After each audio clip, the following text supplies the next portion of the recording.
Hello everyone. We hope you're doing well. We're doing great, and we truly appreciate your ongoing support. We'd like to briefly address some comments regarding our audiobook series.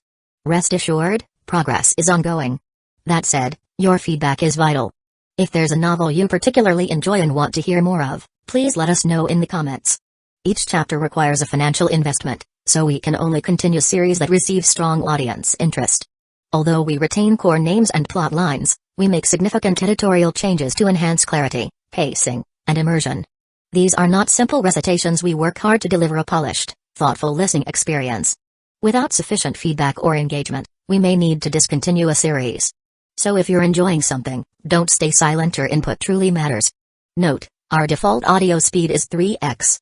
If that's too fast, let us know. We're happy to adjust it. Interested in early access to unreleased audiobooks? Visit our Patreon. You'll get to experience new content before it reaches YouTube. Just to clarify, I'm a fan like you. I've purchased these novels and adapted them with care, while respecting all rights and guidelines. For updates, follow us on Facebook and Twitter, X. YouTube update: recently, YouTube flagged some of our content for including mature themes, realistic violence, and darker story elements. As a result, we've decided to stop uploading anything that violates YouTube's guidelines. If you'd like access to the full, uncut versions including the more intense or mature content, you can find them on our Patreon page, where we upload everything first.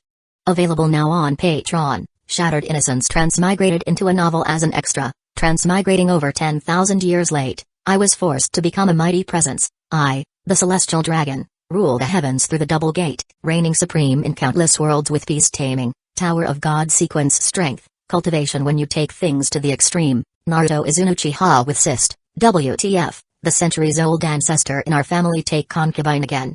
Plus 18, Ichi, reincarnated in Bleach as a wizard. Thanks for listening and happy listening. Chapter 1, Wizard Apprentice and Magic. Dry throat, sweltering heat, exhaustion. Under the influences of intense discomfort, Lin slowly opened his eyes. What came into view was a cobweb-covered ceiling, and the unfamiliar surroundings made Lin's mind go blank for a moment. This was a small room less than 30 square meters. Probably due to years of disrepair, the wooden walls looked very dilapidated, covered with dust and traces of insects' erosion. The inside of the hut was also in chaos, with many miscellaneous items and garbage piled up in the corners. Dozens of uncovered books were scattered on the floor, leaving only a narrow path to walk through. Where am I? Could it be that I was kidnapped? Lin rubbed his slightly dizzy head and struggled to sit up, feeling uneasy. He was certain that this was not a place he knew, so Lin had to prepare for the worst. There was a high probability that he had been kidnapped. 071, display my current location. Lin subconsciously asked in his mind, but after several seconds, there was no response. Even the auxiliary intelligence has been blocked? Lin's heart sank immediately. He instinctively turned over and got out of bed to find an escape route, but unexpectedly found a sharp short sword placed at the head of the bed and a crumpled parchment in his right hand. Lin instinctively gripped the short sword in his hand, finally feeling a bit of security. After hesitating for a while, he opened the crumpled parchment. It was filled with complicated symbols that looked like scribbles. What puzzled him even more was that he could actually understand the writing. Time is running out. The priests of the Judgment Court have discovered our tracks. We will rendezvous at the agreed place in Wuer Town before the moon rises. Bring 17 seconds copper coins and follow the markers. Please be careful, Johnny. The moment he understood the text, an inexplicable fear surged up in his heart, followed by a vague memory emerging in his mind. In a spacious square, a noisy crowd gathered, their expressions fervent and excited, shouting something incessantly. In the center of the square stood a giant high platform. In front of it stood a bishop in a white silk robe. Amid the crowd's fervent cheers, he raised his staff high. The next moment, crimson flames soared into the sky, faint figures struggling desperately in the sea of fire, and painful screams echoed endlessly. What is this? Is it a movie shoot? The cruel scene that emerged in his mind made Lin shudder involuntarily. But why are there these inexplicable memories in my brain, and who is this Johnny at the end of the letter? Suddenly, as if thinking of something, Lin quickly rushed to the large water tank in the room and stared at the reflection in the water. His pupils immediately contracted. His slightly trembling fingers caused ripples on the water surface, but Lin still clearly saw his current appearance. It was a young man about 18 or 19 years old, dressed in a patched burlap robe. He had a slightly slender build, a pale face covered with dirt, messy brown hair, and black eyes full of fear. Could it be that I have transmigrated? Lin took a sharp breath, his heart giving rise to this absurd idea. But besides this, he couldn't find another explanation. Though in his time before transmigration, the Federation had made significant advances in brain development and neuron research, and brain chip implantation technology was highly advanced, the idea of transferring consciousness into a second body to achieve rebirth was pure fantasy. He also did not believe that anyone would go to such great lengths to deceive him. Realizing this, Lin ceased to have any hopeful thoughts. He sat down heavily on the ground. Amid the shock, a flood of complex memories surged in his mind again. After spending half an hour sorting through these sudden memories, Lin barely managed to understand his current situation. He had transmigrated to a place somewhat resembling medieval Europe, a world with many nations constantly at war. The most powerful country was the Seka's Empire, where he now resided. Above the earthly monarchies was an entity known as the Church, which worshipped a god called Ella, a classic monotheistic religion with creationist doctrines. Apart from spreading faith and deceiving people, another primary goal of the Church was to hunt wizards. The particularly bad news for Lin was that the young man he had transmigrated into seemed to be a wizard. No, to be precise, he was an apprentice wizard who was currently wanted. Lin looked at the crumpled parchment in his hand with some annoyance. What a mess this all was. It was bad enough to transmigrate here without any decent treatment, already finding himself in a state of being hunted and almost burned at the stake any day. Speaking of which, his previous self had been quite reckless. He was the illegitimate son of a viscount in the Seka's Empire, named Karl Seidlin. Although he wasn't well regarded usually, at least he didn't lack food and clothing. In this chaotic world of constant wars, having enough to eat and clothes to wear was already a blessing. With this identity and relatively stable environment, combined with the knowledge from his previous world, he could likely thrive within a few years. Triggering an industrial revolution and overthrowing the church wouldn't be impossible either. But this kid was deceived by a wizard named Crow, abandoning his good life to become Crow's apprentice, constantly wandering and often going without food. 4 days ago, his mentor Crow tried to abduct the Duke's daughter but failed. The next day, the Judgment Court received the news and captured Crow before he could escape. After hearing this news, Karl hid in this secret base, living in constant fear. In the past 6 months of following his mentor Crow, Karl had witnessed wizard apprentices being burned at the stake, fearing that the priests of the Judgment Court would suddenly break in and capture him. This fear eventually led him to lose consciousness, and then Lin transmigrated into his body. This is troublesome. Lin muttered with a headache, even considering whether to betray everyone. Besides him, Crow had 6 other disciples who were probably still at large. Moreover, he knew their names and appearances, so being a turncoat might be a way out. At worst, he could pretend to convert and repent later. But after some thought, Lin decisively dismissed this dark thought. He couldn't trust those who preached doctrine all day and wanted to burn all the wizards. Even if he surrendered, there was still a good chance he'd be tortured. Selling out his companions was not an option. He wasn't that kind of person. Getting rid of such unrealistic fantasies, Lin forced himself to stay calm, concentrating on how to evade the Judgment Court's pursuit. In an ancient world without cameras, relying solely on sketches and impressions to identify criminals, disguising himself and fleeing might be a good strategy. Once out of the Duke's territory, capturing him again would become incredibly difficult. Fortunately, his previous self seemed to have practiced some swordsmanship, gaining the Viscount father's attention a few years ago and even single-handedly dealing with a few bandits who harassed the territory. Of course, all this was on the premise that he kept a low profile and didn't casually reveal his magical skills, lest he attract the Judgment Court's pursuit. Wait. Magic? Lin suddenly paused, then focused his mind, searching his memories. Gradually, his expression grew more peculiar. Because he realized that his previous self seemed to know some magic. These weren't the usual tricks and illusions of ancient charlatans or some random sleight of hand. But real magic. Chapter 2, Magic is Science. Did I really travel to a magical world? After a brief moment of shock, Lin quickly gathered himself. After all, he had traveled through time and space and couldn't even determine if he was still in the original universe. Nothing seemed impossible anymore. When it came to magic, Lin was naturally extremely interested. His strong desire to explore even temporarily outweighed the fear brought by being hunted by the church. As a wizard apprentice who had been training for just over half a year, Karl knew very little about magic, only 5 kinds.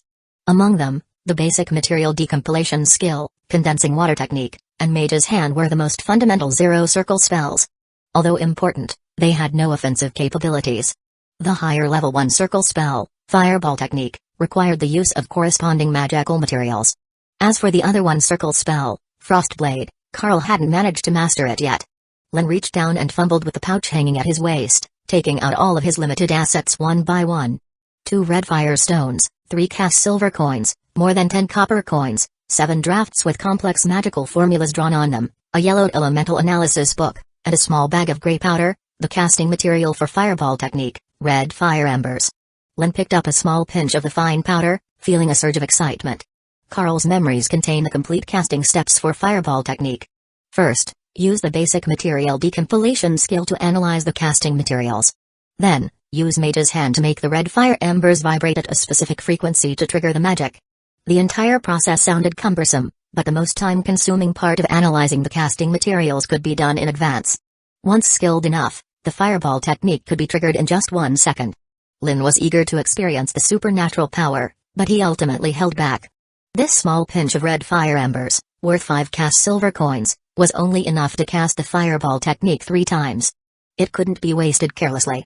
For the first spell, it was better to choose something simpler. After thinking for a moment, Lin chose the condensing water technique as the target for his first spell. As one of the few essential zero-circle spells, if the basic material decompilation skill was key to using magic materials and Mage's hand was a wizard's best assistant, then the condensing water technique was an apprentice's introductory lesson. This basic magic, like its higher-level counterpart Frostblade, did not require pre-prepared casting materials, or rather, the casting materials could be directly extracted from the elemental world. Following the method given in his memory, Lin closed his eyes and meditated. Perhaps due to Carl's excellent foundation, he successfully opened the door to a new world in just 2 or 3 seconds. With his eyes closed, he saw an incredibly magical world. Under the sensing of his spiritual power, Lin could clearly see countless magical elements glowing with faint light filling the entire room. Billions, tens of billions, hundreds of billions? No, their vast number couldn't be calculated with values alone, they shone like stars in the dark universe. Most of these elements were very active, constantly changing their positions. The most abundant element was called Selu, making up about 70% of the total, and was referred to as a useless element by his mentor, Gro. The magnificent scene left Lin deeply impressed. It took him a long time to remember to focus his attention on the use of magic. The steps to cast the condensing water technique were very simple. He just needed to extract 2 elements related to water and fuse them at a ratio of 2 to 1. The first type of element had a relatively high proportion in the elemental world, about 20 to 30%, while the second type of element was rarer and required extra effort to find. Thanks to Carl's obsession with magic, these basic spells had been practiced hundreds of times in the past. The foundation was solid, and Lin quickly grasped the method after initial discomfort. However, the casting process made him feel strangely familiar. When Lin opened his eyes again, a marble-sized water sphere was hovering in his palm, supported by the mage's hand. Very good, it worked. Lin's lips curled into a slight smile, but he lost focus momentarily, causing the water sphere to disintegrate and drip through his fingers. Like being doused with a bucket of cold water, Lin quickly freed himself from the joy of successfully casting the spell. As a wizard apprentice, he was still being hunted by the church. How could he be complacent over such a small achievement? Not to mention that this marble-sized water sphere was practically useless in combat.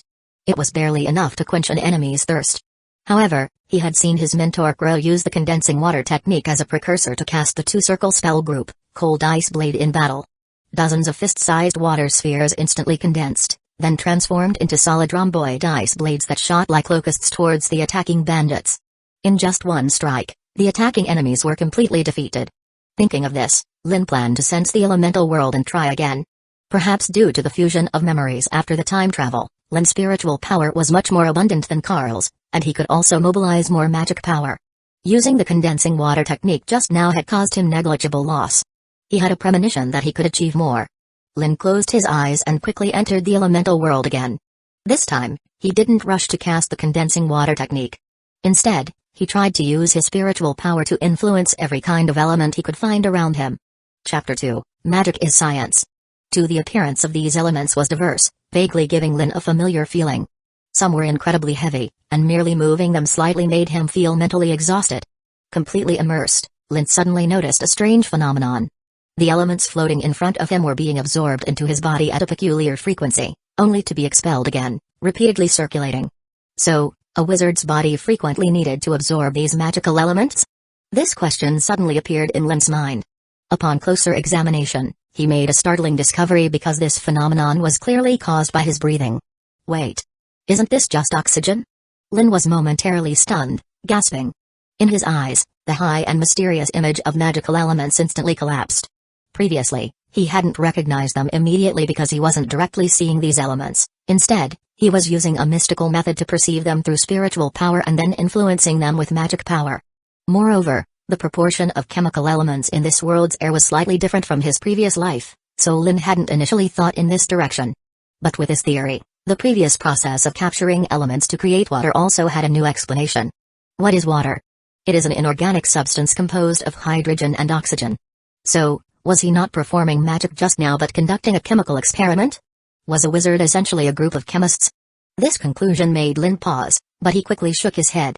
This world had an extraordinary existence called magic power, and from his recent spellcasting, it seemed that magic power could manipulate matter at a microscopic level. If there were no limitations, wizards would be akin to gods. According to the scientific theories of his previous life, all matter in the world is composed of atoms. If magic power could manipulate matter at that level, it could create or destroy anything. Lin quickly fell into deep thought, sharply realizing how terrifying his knowledge of chemistry and physics from his previous life would become when combined with magic. If the scientific theories of his previous life could create various machines to transform the world, wizards could directly convert those theories into magic, wielding immense power. Lin extended his hand again, and the hydrogen and oxygen in the air around him were separated and formed a small water ball floating in his palm. This time, Lin was not satisfied with just that. If his hypothesis was correct, the key to the so-called first-ring magic frost blade was to change the form of water from liquid to solid, thereby enhancing its lethality. To achieve this, he needed to lower the temperature of the water. Lin recalled his previous life's physics lessons: the faster the molecular motion of an object, the higher its temperature; the slower the molecular motion, the lower the temperature. In other words, he needed to slow down the movement of the water molecules. With a thought, the highly active water molecules in Lin's palm slowed down under the influence of magic power, condensing tightly together. Almost instantly, the small water ball froze into a clear ice crystal. Just as Lin was thrilled by the realization of his hypothesis, a prompt suddenly sounded in his mind. Special energy detected. Origin unknown, no records in the database. Would you like to establish a related file? Lin was stunned at first, then his face immediately showed disbelief. He could not have been more familiar with this voice. But hadn't he traveled through time and space? Even his body had changed, so the auxiliary chip previously implanted should no longer exist. 071, do you know how we traveled here? Is there any record in the system? Lin urgently inquired. System shut down and restarted due to unknown reasons. No records. The system replied. Lin frowned, feeling a bit disappointed, but he quickly composed himself and asked again. How long can your remaining energy sustain your operation? Since he had arrived in this other world, constantly facing the risk of being hunted, Lin could only find ways to survive. The accompanying auxiliary intelligence was an unexpected delight. Although due to the Federal Amendment Act, personal auxiliary chips had limited intelligence, thanks to his previous life as a data storage specialist, 071 stored a lot of technological information from his previous life. In this unique world where science and magic intertwined, the importance of this information was self-evident. Energy remaining 37.6%. Special energy detected, can be used to supply system operation. The system continued. Special energy. Did it mean magic power? Lin mused. The various characteristics that magic power exhibited amazed him. If he were still in his previous life, he would probably have thrown himself into the laboratory by now. Unfortunately, he was currently a penniless, powerless wizard apprentice being hunted by the church. Whether he could see the sun tomorrow was uncertain. Lin sighed, then spoke solemnly. 071, establish a new file and name this special energy as magic power. Loading into the database. The system responded. Taking advantage of this interval, Lin turned to look at the diamond-shaped ice blade floating in his palm. Due to the infusion of magic power, this ice blade differed from any ice he had seen before, continually emitting a chilling cold, with its head forming a pointed cone and its overall shape streamlined. Chapter 2 Magic is Science. 3 The so-called frost blade was more aptly described as a nice arrow. This form was known as the crow configuration, capable of minimizing air resistance as much as possible. It was evident that Crow's mastery in fluid mechanics was quite profound. Lin remarked to himself with a touch of sarcasm, his expression turning somewhat peculiar as he compared the frost blade recalled from his memory. The one in his hand was indeed much smaller. Despite this world's air having a higher hydrogen content than his previous life, even if it could all be collected, it still wouldn't be enough to create a substantial water flow. Thinking of this, Lin couldn't help but wonder how his mentor managed to cast the second circle magic group frost blade technique. Did he instantly extract the hydrogen, oxygen, and water vapor from a radius of hundreds of meters? If Gro had such an ability, he wouldn't need to cast multiple frost blades. His enemies would suffocate themselves to death from a lack of oxygen. Unable to figure it out in a short time, Lin didn't dwell on it too much. He glanced at the floating frost blade before him and suddenly had an idea. 071, pull up information on armor-piercing arrows and barbed arrows, Lin silently chanted in his mind. The next moment, a massive stream of data flashed across his retina. Countless pictures, data, and simulated 3D models overwhelmed Lin. Replace the materials with ice. Optimize and reorganize for stability, reduced air resistance, and maximum lethality. Lin rubbed his chin and spoke again. The images floating on his retina quickly faded, and within a second, a brand new 3D model appeared before his eyes. Lin firmly imprinted the 3D image in his mind. With his right hand forming a loose grip, the floating frost blade suddenly disintegrated. Zero circle magic, material decompilation skill. The instantly disintegrated frost blade was reduced to its basic elements, compressed tightly in his palm under the constraint of magic power, continually changing forms to match the retinal image until it stabilized quickly. The newly condensed frost blade was much narrower than before. The pointed tip was modified to be more triangular for easier penetration and bloodletting. Below, there were two long barbs, suggesting that once the frost blade hit its target and pierced into flesh, it would render the opponent speechless from the pain. The success of this magical improvement experiment gave Lin a glimmer of hope for survival. However, the power of the frost blade was limited. No matter how optimized the form was, it was hard to achieve a significant increase in potency. Thus, Lin quickly shifted his focus to the second one-ring magic in Carl's repertoire, the fireball technique. Unlike casting the frost blade, where raw materials could be extracted from the air, the fireball technique required a magical material called red fire embers for activation. Lin speculated that this must be a flammable substance that could quickly expand and ignite under the constraint of magic power. If he was correct, it would mean he could potentially use other flammable materials to cast this magic. 071, search for the production and usage methods of white phosphorus. Lin silently chanted in his mind. White phosphorus is a colorless or pale yellow, semi-transparent waxy substance with a strong irritant effect and a low ignition point.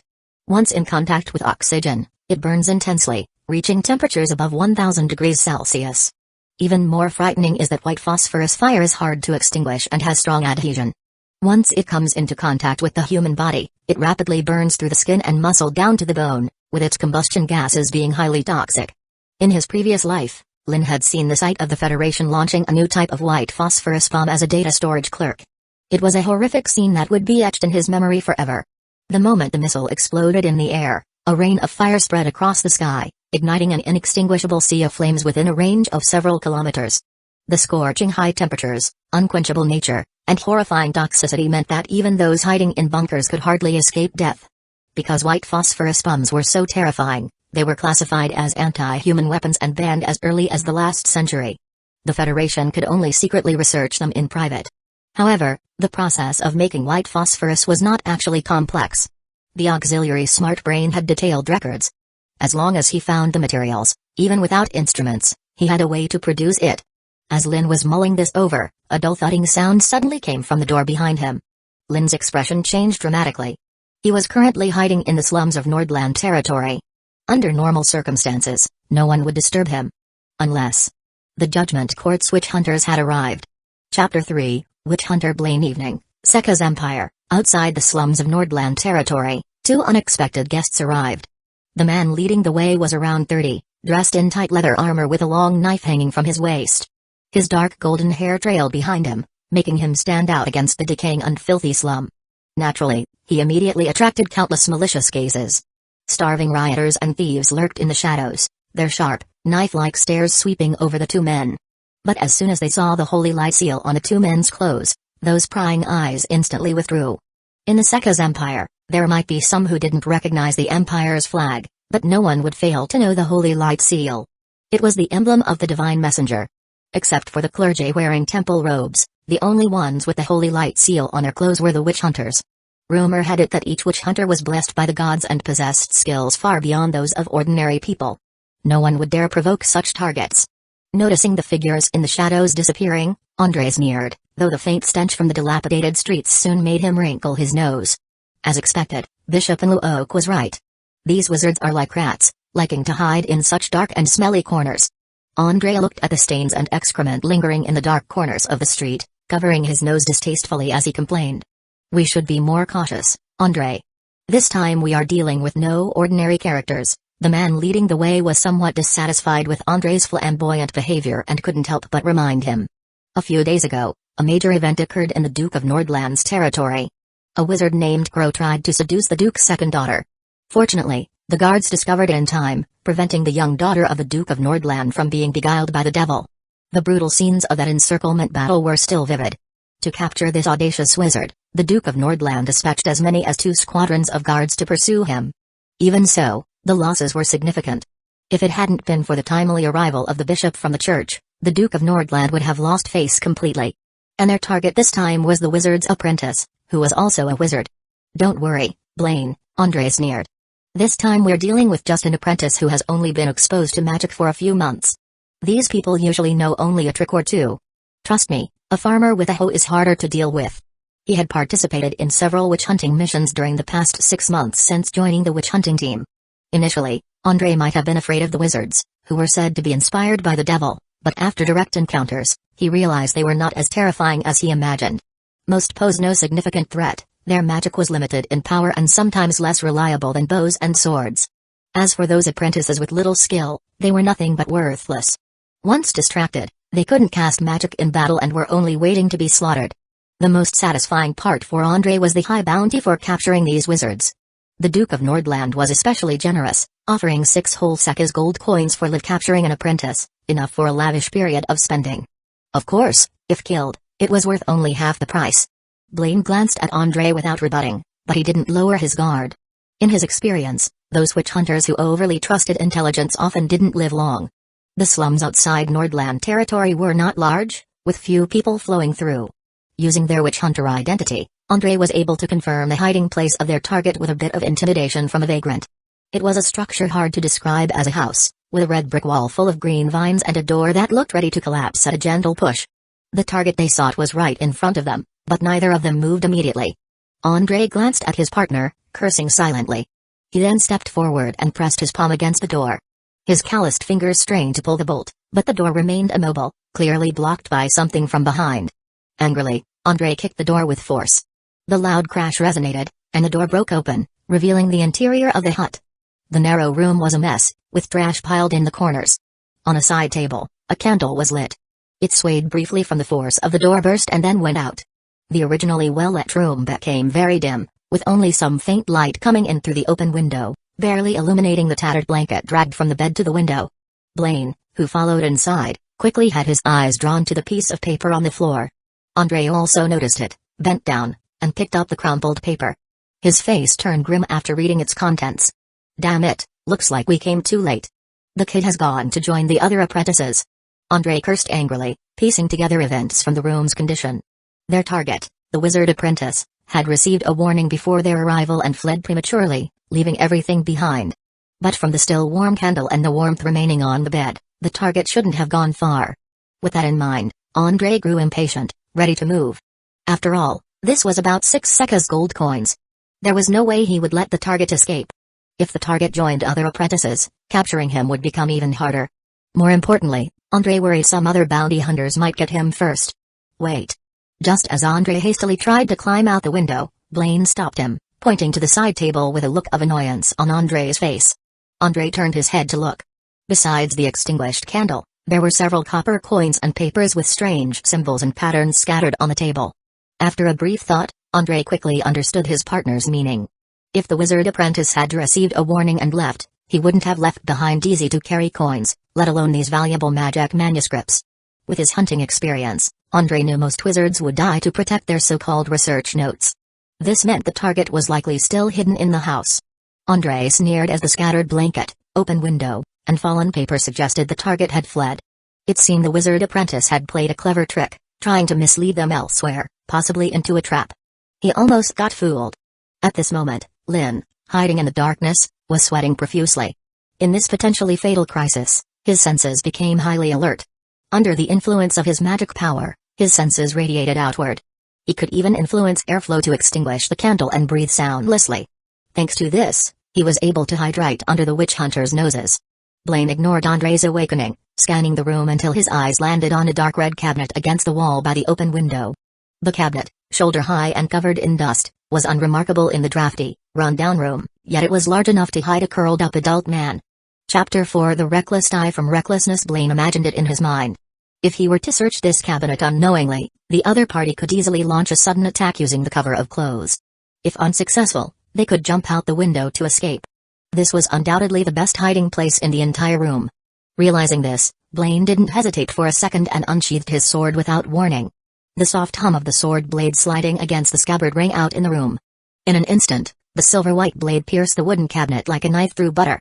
Then, with a horizontal slash, the sealed cabinet was cut open. Wood chips mixed with shredded cloth scattered into the air. However, the expected scene of blood gushing did not appear. Blaine frowned slightly, a bit surprised. Did he misjudge? Was the target this time simply careless and left these things behind in the room? Andre, who was startled by his companion's sudden sword draw, was about to mock Blaine for his misjudgment when a short sword suddenly extended from the narrow gap between the bookshelf and the wall, aiming directly at Andre's neck. It was Lin who made the move. When Andre and Blaine discovered the money and manuscripts on the table, Lin knew he couldn't avoid this encounter. The narrow gap he was hiding in was not covered at all, relying solely on shadows and visual misdirection for concealment. This was undoubtedly a very dangerous place, but the two came too quickly. Having just experienced a crossing, Lin's mind was in utter chaos, and he didn't have time to find a better hiding spot or make arrangements. He didn't even have time to pick up the parchment that had fallen on the ground. Once the two discovered that there was no one hiding in the cabinet and started searching the room carefully, they would find him soon. So Lin struck without hesitation. Considering the lethality, Lin did not use the already mastered, modified frost blade. Within 3 steps, the short sword was far more reliable than the magic he had mastered. He chose the moment when Andre saw the flying wood chips and relaxed his mind. However, this seemingly certain strike missed. The moment Lin struck, a strong sense of crisis surged into Andre's heart.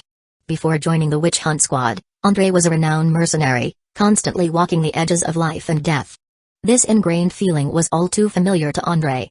His keen instinct saved him once again. At the moment the short sword slashed down, Andre barely twisted his body, avoiding being beheaded. But Lin's ambush was too quick. Even though Andre moved to evade immediately, he couldn't completely avoid it. The sharp short sword left a deep wound on his neck. Scarlet blood continuously gushed from the wound. Andre was both shocked and furious. The pain from his neck warned him that he was almost dead. Bastard! Andre roared in fury, swinging his sword down to split Lin in two. The strike was both quick and heavy. Lin barely had time to react, but his body naturally made a defensive move. The sound of sword and blade clashing echoed continuously in the room, causing one's teeth to ache.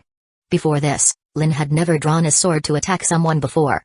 But fortunately, the original Carl was well trained, and his muscle memory still existed. Carl used this excellent swordsmanship to deter the ill-intentioned neighbors in the slums. However, this time his opponent was not an untrained thief, but a witch hunter armed with divine power, far more agile than ordinary people and ruthless in his attacks. Andre's swordsmanship was unsystematic, but each strike was vicious. After just 3 clashes, Lin's hands were in intense pain, almost unable to hold the short sword steady. Die!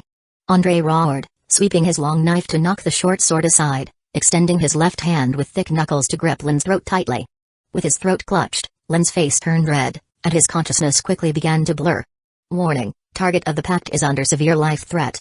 According to Article 37 of the Federal Intelligence Management Act, the nearest law enforcement personnel will be automatically contacted. The sudden alert sound in his mind pulled Lin's consciousness back from the abyss, igniting a glimmer of hope in his heart. Warning: no signal. Warning: failed to connect to the network. Please proceed to the nearest high point to search for a satellite signal and promptly call the Federal Emergency Hotline. Shit. Lin cursed inwardly, remembering that he had crossed worlds. He couldn't even be sure he was in the same universe. Damn, he should have saved the money he spent on a new ship and upgraded this annoying contraption's intelligence. Where was he going to find a satellite signal now? Even if he could, would the federal officers come flying in to rescue him? But at this moment, Lin had no time for regrets. The hand gripping his throat tightened like the grasp of the Grim Reaper. Warning: no signal, activating emergency protocol, analyzing highest survival probability. Based on user agreement, autonomously connecting to neural network, the alert sound in his mind became more urgent, yet Lin couldn't hear it anymore. He felt as if his brain was exploding, his soul seemingly detaching from his body, observing the world in a strange state. Lin's dispersed spiritual power spread like ripples, and his perception of elements grew increasingly clear. Brown hair, black eyes, looks like we've found the right person. Seeing that Andre had easily subdued the target, Blaine released his grip on the sword hilt, glancing at Lin a few times. "Quite capable, little mouse. Since you're so good at hiding, let's cut off a hand and a leg," Andre said with a sinister smile, touching the bloodstain on his neck with his left hand. Whether it was an illusion or not, Andre vaguely felt that it was becoming hard to breathe, and the anger kept rising. If it weren't for the thought that a living person was worth more than a dead one, Andre would have killed Lin immediately. For his companion's cruel suggestion, Blaine wasn't surprised. He casually reminded, "Just cut off a hand. Otherwise, you'll have to figure out how to carry him back. Make sure you do it cleanly, so he doesn't bleed out on the way." Andre, who had his back to Blaine, couldn't respond. His face was turning purple and blue. The long knife in his left hand fell heavily to the ground.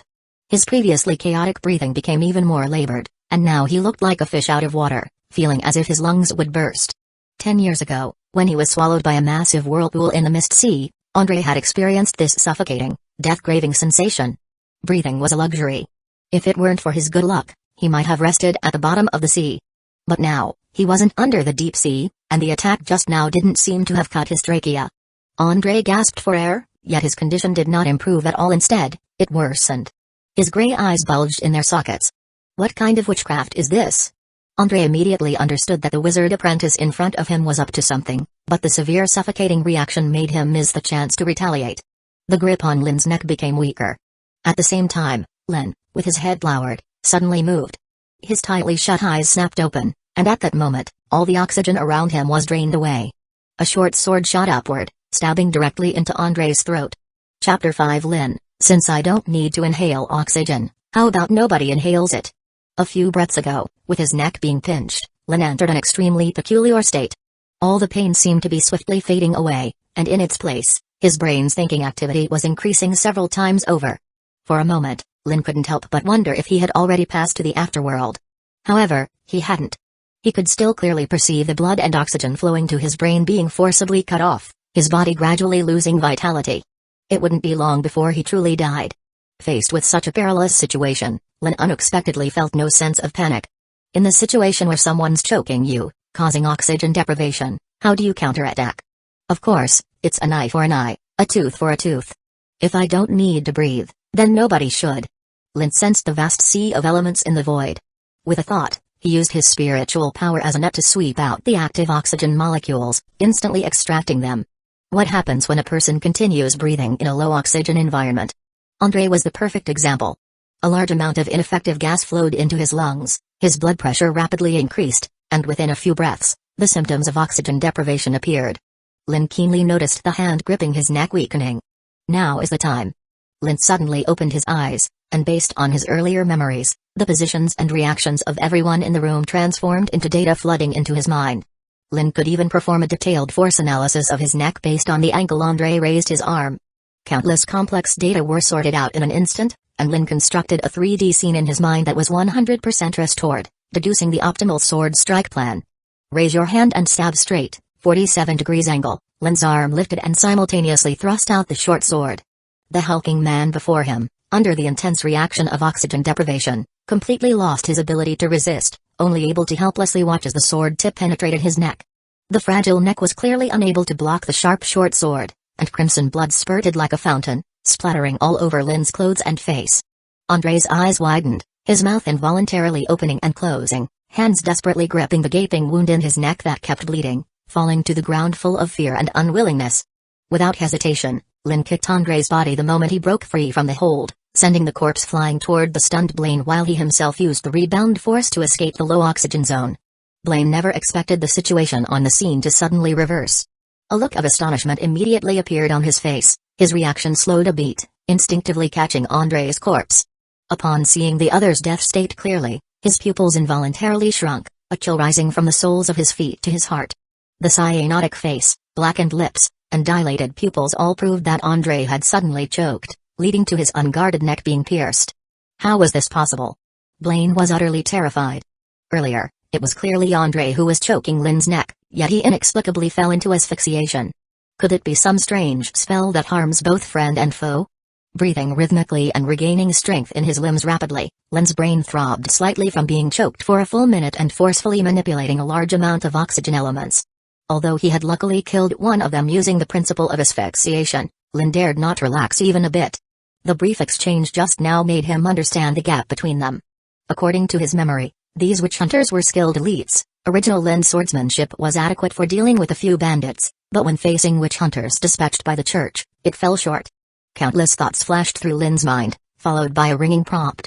Warning, in overload mode, system energy is rapidly depleting, expected to force shutdown in 2 minutes and 30 seconds. Lin's body paused involuntarily, realizing that his sudden increase in elemental control was due to the aid of the intelligent brain.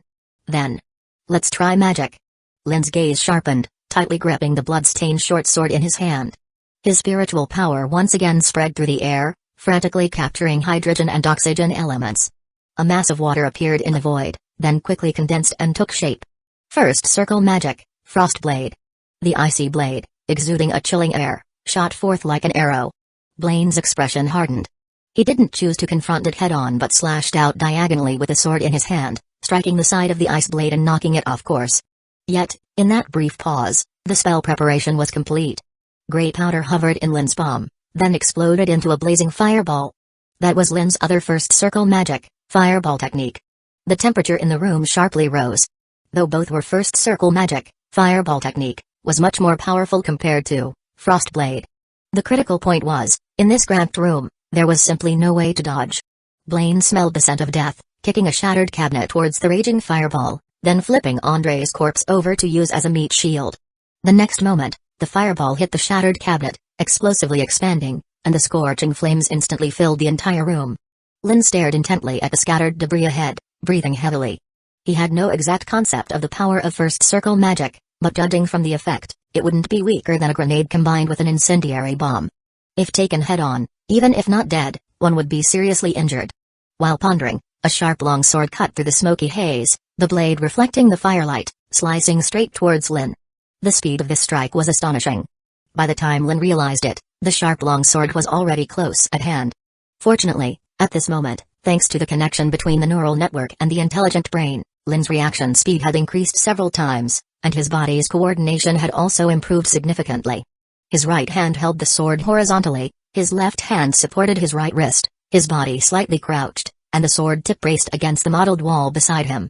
Clang, a sharp, unpleasant thud resounded in the narrow room.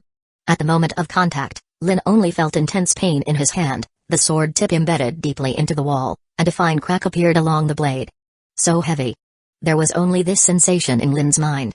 He dropped the sword, falling to the ground, and rolled several times, narrowly avoiding a whipping kick. The fierce wind gusted over his head, followed by another muffled thud. Lin turned his head to look. The mottled wall had already been kicked out with a concave groove. Wall impact approximately 1.75 tons, probability of North American bison collision about 65%. In an instant, data analysis flashed through his mind. Lin's pupils shrank. If he were kicked head-on, his internal organs would definitely burst open. Body modification? Cyborg? Battle chi? Lin knew perfectly well that a normal person, even with the most scientific professional training, could never kick with such terrifying force. This completely exceeded the limits of the human body. Chapter 6, This is my final magic. Such a character is merely a witch hunter? And used to capture weak wizard apprentices like me? Lin found it hard to believe, but reality was not a battlefield where opponents of equal strength were matched. Begging for mercy and surrendering had no meaning, only a life and death battle. Frostblade, Lin raised his left hand and aimed at Blaine. His mastery of the condensing water technique was becoming more proficient. In a split second, another ice blade appeared in the void.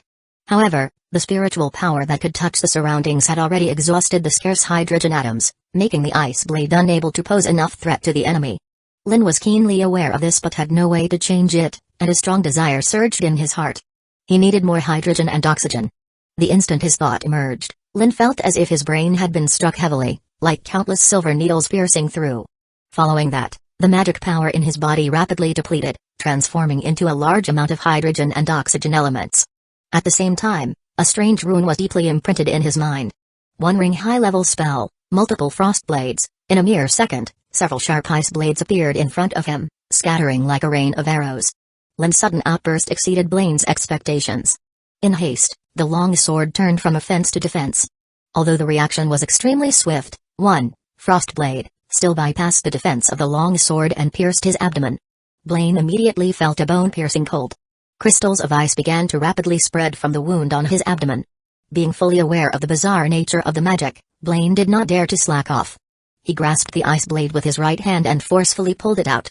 Due to the special structure of the frost blade, barbs embedded deeply in the flesh made it difficult to pull out forcibly, causing bright red blood to spurt out. Severe pain made Blaine tremble uncontrollably. The wound on his abdomen was a mangled mess of flesh, and terror grew as the cold rapidly spread, quickly numbing the wound area. However, Blaine's ruthlessness was beyond Lin's expectations. Realizing that the wound on his abdomen would affect the upcoming battle, he grabbed a burning cabinet handle and pressed it directly against the wound. The scorching flames mingled with the mangled flesh, causing veins to bulge on Blaine's face as he roared in fury. Light smoke rose from the contact point, and the mangled flesh was nearly half-cooked, with no more blood flowing out. The bone-chilling coldness vanished with the flames burning. This horrifying sight made Lin shudder. Whether it was Blaine heartlessly using a comrade's body to block a blade or cauterizing his wound with fire, it made Lin realize this was not an easy opponent. Taking advantage of Blaine's distraction, Lin didn't hesitate to crash through the door and escape. Losing the protective short sword, he had no chance of winning in the narrow room. Blaine glanced at Andre's charred corpse, clenched the long sword in his right hand, and gave chase. In the evening, outside the Nordland territory in the slums, two figures, one chasing and one fleeing, traversed the narrow, decayed streets. The sky had grown darker, and one, Frostblade, after another whistled past, striking the ground and walls aimlessly. Each time he cast a spell, Lin's brain would throb with pain, but he couldn't afford to care. Once he stopped casting, his opponent would rush forward and pierce his skull with a sword. In contrast, Blaine, who was chasing Lin, seemed at ease. His sharp eyes caught the incoming ice blades, occasionally dodging them while maintaining a close yet safe distance from Lin. Blaine was so cautious because this clever wizard apprentice had proven to be exceptionally cunning.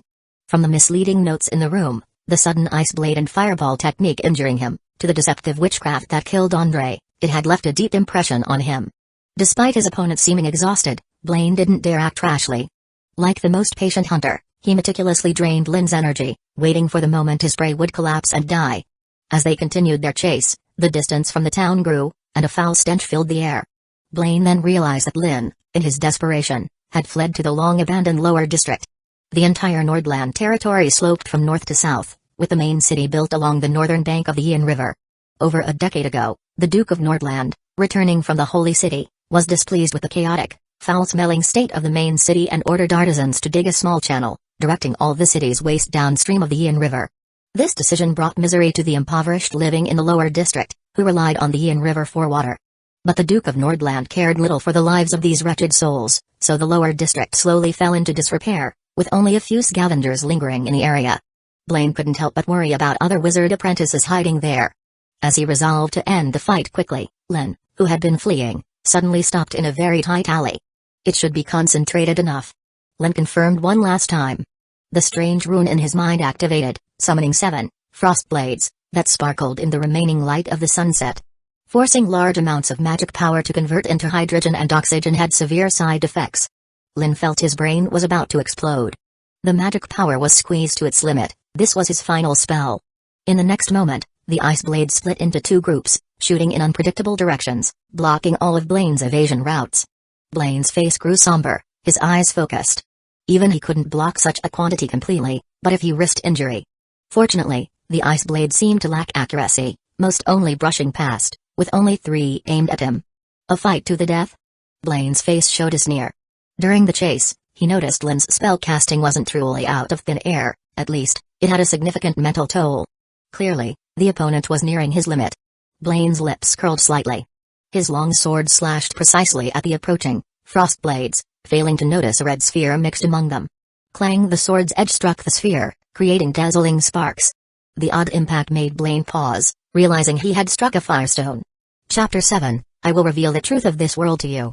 When the sword clashed with the stone, brilliant sparks spread out rapidly like a spider web. A sudden sense of unease filled Blaine's mind, but before he could react, everything in front of him was engulfed by the leaping firelight. Boom! The violent explosion echoed through the silent lower town. Lin, who wasn't far away, was also blown to the ground by the shockwave of the explosion. At the same time, the brain's prompt tone sounded. Energy depleted, overload mode ended, cough, cough. Lin clambered up from the ground in a sorry state, then immediately felt a void. The continuous casting had drained his magic power dry. Compared to Lin, who was affected by the blast, Blaine, who was in the center of the explosion, looked much more miserable. As the dust settled, Lin couldn't help but take a sharp breath. Blaine, at the center of the explosion, looked inhuman. Half of his sword-wielding right arm was blown off, his exposed skin was black and red, his chest armor was shattered and cracked, and one could faintly see putrefied flesh and white bones inside. Even more terrifying, the intense explosion instantly drained the surrounding oxygen.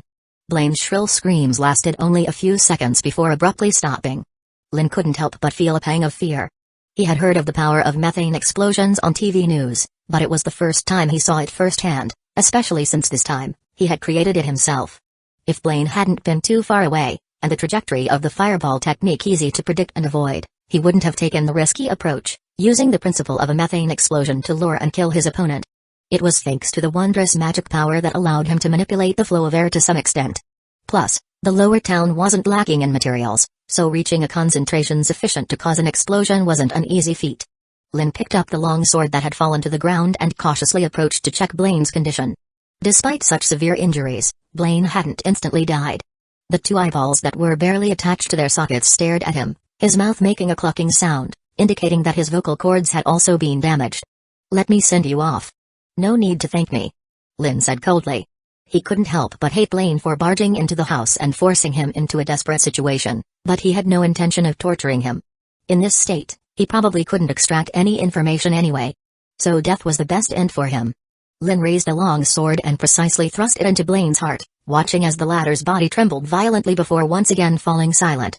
Perhaps it was the influence of hatred, or perhaps it was Carl's original body's influence. In addition to the psychological discomfort, Lin didn't feel excessively uncomfortable after personally ending a life. In fact, the after-effects of casting spells back-to-back made his brain throb with pain occasionally. Confirming that Blaine was truly dead, Lin's tightly wounded expression finally relaxed. His body swayed, and he used a long sword in his right hand as a crutch to keep from collapsing. 071. Lin called softly in his mind but received no response. Remembering the earlier prompt, he understood that the brain had likely shut down due to excessive energy consumption. In response, Lin had no solution but to wait for 071 to replenish its energy. At this moment, his mind was filled with confusion. What exactly was the magic power used by wizards, and why could it manipulate chemical elements? And those strange runes that appeared inexplicably in his mind just now. What left Lin most perplexed was that, under the overload mode of the brain, he could even directly convert magic power into hydrogen and oxygen. Did this mean that magic power could be converted into any other element? If so, the wonder of this thing would far exceed his expectations. "Follow me. I will reveal the truth of this world to you." Recalling what his mentor Crow had said when they met half a year ago, Lin couldn't help but tremble. Perhaps the old wizard wasn't just fooling him back then. It was no wonder Carl's original body would give up a stable life of food and clothing to become a wizard apprentice. Unfortunately, Carl's original body had studied magic for too short a time. Plus, Crow had more than one apprentice, and teaching time was limited, so Lin hadn't had access to more secrets. The after effect of over-consuming magic power left Lin terrified.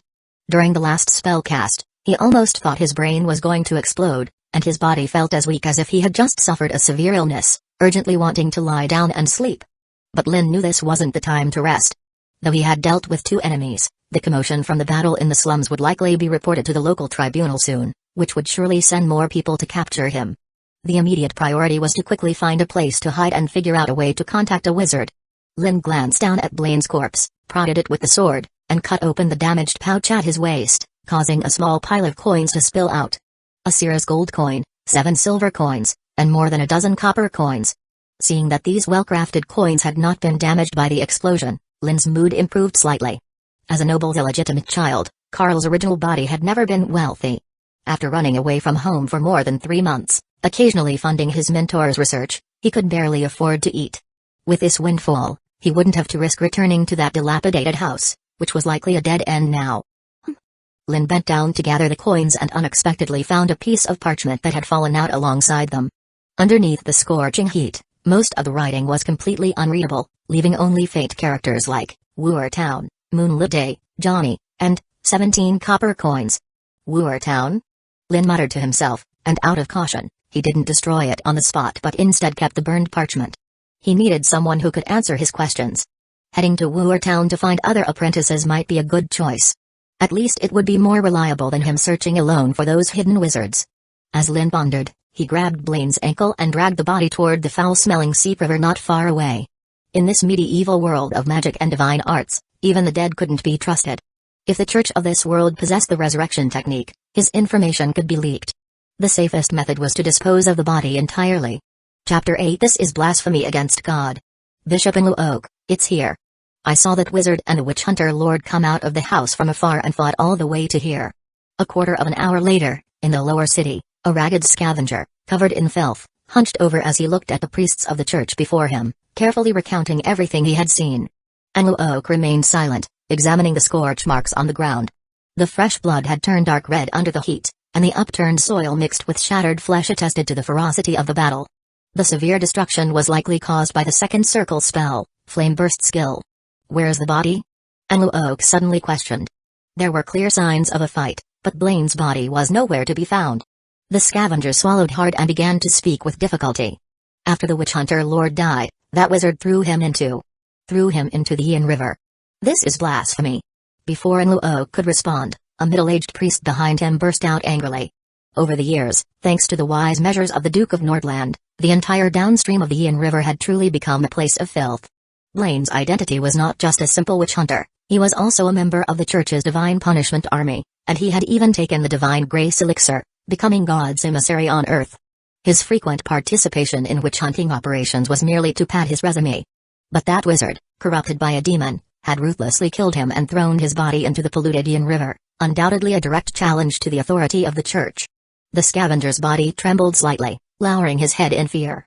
Hueco tightened his grip on his staff, his anger rising. He turned to the trembling scavenger and questioned again. Did you see clearly what the wizard who killed Blaine looked like? Was anyone else involved? I only saw a few distant glimpses, Bishop. There should have been no second wizard. The scavenger replied, trembling. The person looked just barely an adult, with brown hair, about as tall as you. Carl. Hueco murmured to himself, contemplating the information. Previously, he had not paid much attention to this obscure wizard apprentice. After all, the intelligence indicated that the apprentice had been learning for just about half a year and was not favored by Wizard Koru, making him the least threatening target. But it seemed that was not the case. Releasing the second circle spell Flame Burst skill and killing 2 witch hunters was not something a novice could achieve. Unless the person possessed a powerful alchemical tool, or was a formal wizard like Koru. Several days later, at the border of Nordland territory, in an inn in Wuer town. Waking from a nightmare, Lin jumped off the hard wooden bed, quickly moving to the window to observe the scene outside. Seeing that everything was normal, with no one coming to catch him, Lin finally breathed a sigh of relief. Since he killed those 2 witch hunters in the slums 5 days ago, he had been worried about the Judgment Court's pursuit. He took a deliberately longer route to Wuer town and even falsified some escape traces. Perhaps his half-baked counter-surveillance techniques worked, or the Judgment Court had no time to deal with a minor wizard apprentice, as he had not encountered any pursuers yet. Despite this, the journey had been arduous. Used to the conveniences of modern life, suddenly finding himself in a setting resembling medieval Europe was almost too much for Lin to bear. There were no phones or computers, no familiar family or friends, no hot breakfast in the morning, only hard black bread washed down with water. The only consolation was that he retained all the memories of the original Carl, which allowed him to understand the language and writing of this world. His skills were not too weak, enabling him to deter some petty thieves and avoid dying on the way. After several days of hardship, Lin reluctantly accepted the reality of his situation, and this was his second day in Wuer town. Out of caution, Lin had not hurried to find the other wizard apprentices. After discovering the markers they left, he returned discreetly, taking a day to familiarize himself with the terrain and stock up on flints and black bread. The days on the run had made Lin paranoid, but after a preliminary understanding of Wuer town, he realized why Johnny had chosen this place for the meeting. As a trading town on the border of Nordland territory, the place saw a mix of people coming and going regularly, with merchant caravans frequently passing through. 1 or 2 strangers would not attract much attention. As he pondered, Lin reached for a stone mortar, placing the fragmented flints inside, and began grinding them into fine powder with a small wooden stick. During his time in Wuer town, aside from looking for markers and familiarizing himself with the terrain, Lin had devoted the rest of his time to making white phosphorus. White phosphorus is an allotrope of phosphorus with the chemical formula P4, appearing as a white or pale yellow transparent solid. There are 2 common methods of preparation. First, mixing calcium phosphate, quartz sand, and carbon powder into a mixture, heating it to 1400 to 1600 degrees Celsius. The resulting phosphorus vapor is then passed into cold water to solidify into white phosphorus. Second, heating red phosphorus to 416 degrees Celsius in the absence of air, sublimating and cooling it to obtain white phosphorus. However, in this pre-industrial, medieval-like world, gathering these materials in a short time was no easy task.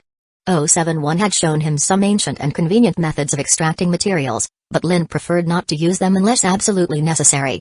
Fortunately, Lin soon discovered a surprise: the flints he had used contained traces of red phosphorus.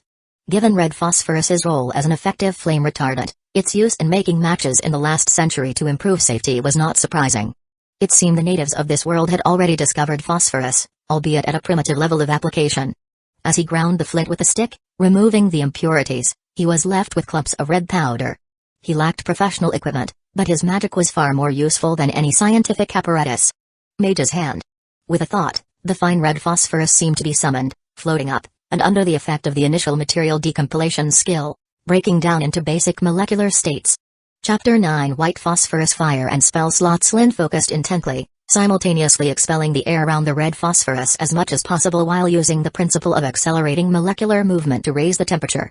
After more than 10 seconds, wisps of white vapor floated out, gathered together under the constraint of magic power, and then quickly cooled and solidified into a semi-transparent yellow powder. This was white phosphorus. Knowing the terror of this substance, Lin dared not touch it with his hands. He held his breath the entire time, maintaining the mage's hand, and placed the collected white phosphorus into the bag that originally held the embers of red fire. This storage bag, specifically used for storing magical materials, had an excellent insulating effect, effectively preventing the sudden spontaneous combustion of white phosphorus. After doing all this, fine beads of sweat had already formed on Lin's forehead. Completing such a complicated procedure was somewhat strenuous for Lin, who was still a wizard apprentice.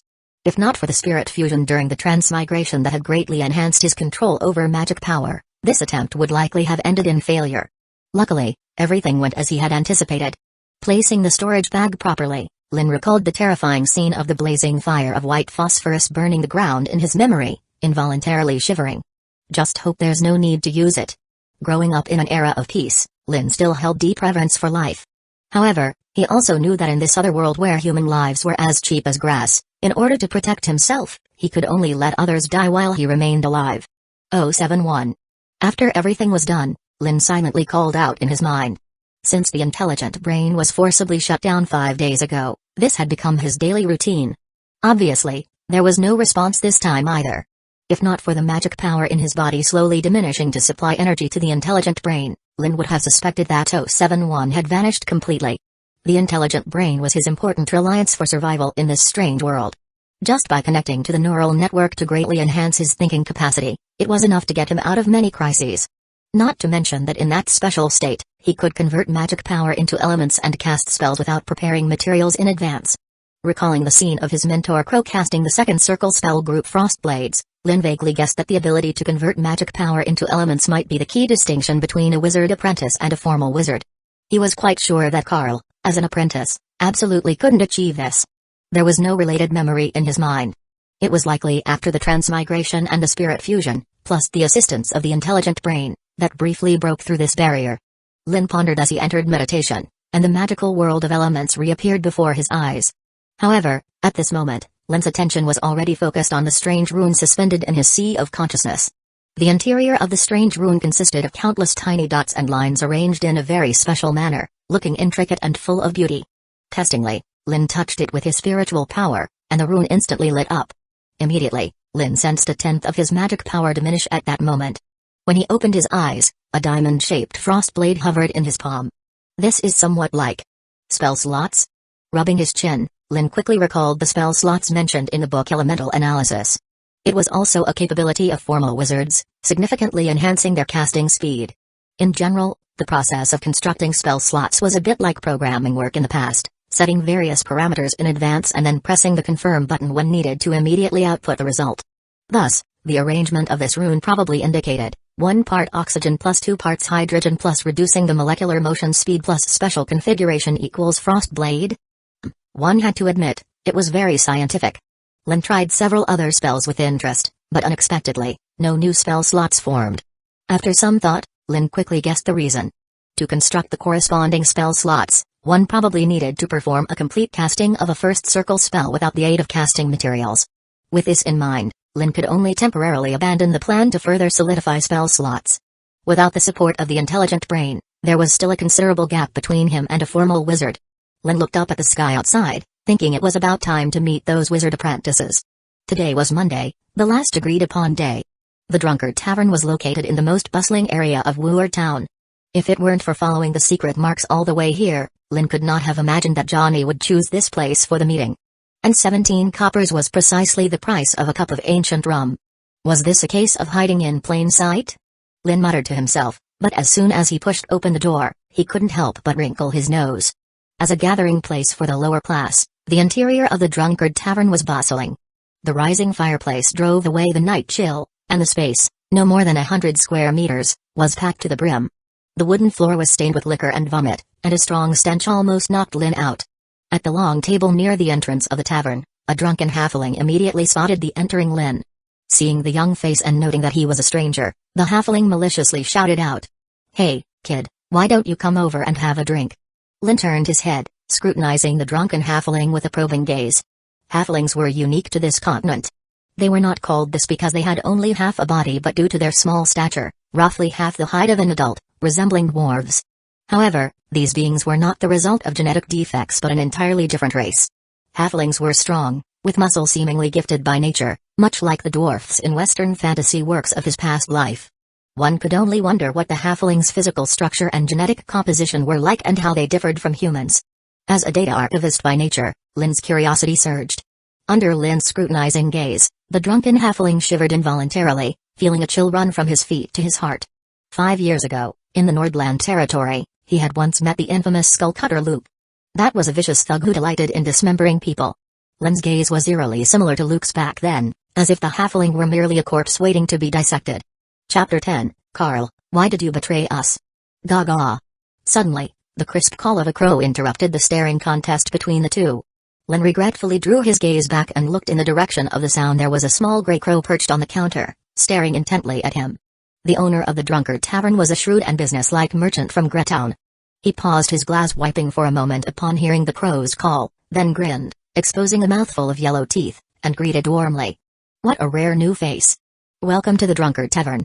Do you need anything, my guest? A glass of Goro wine, 4 years aged.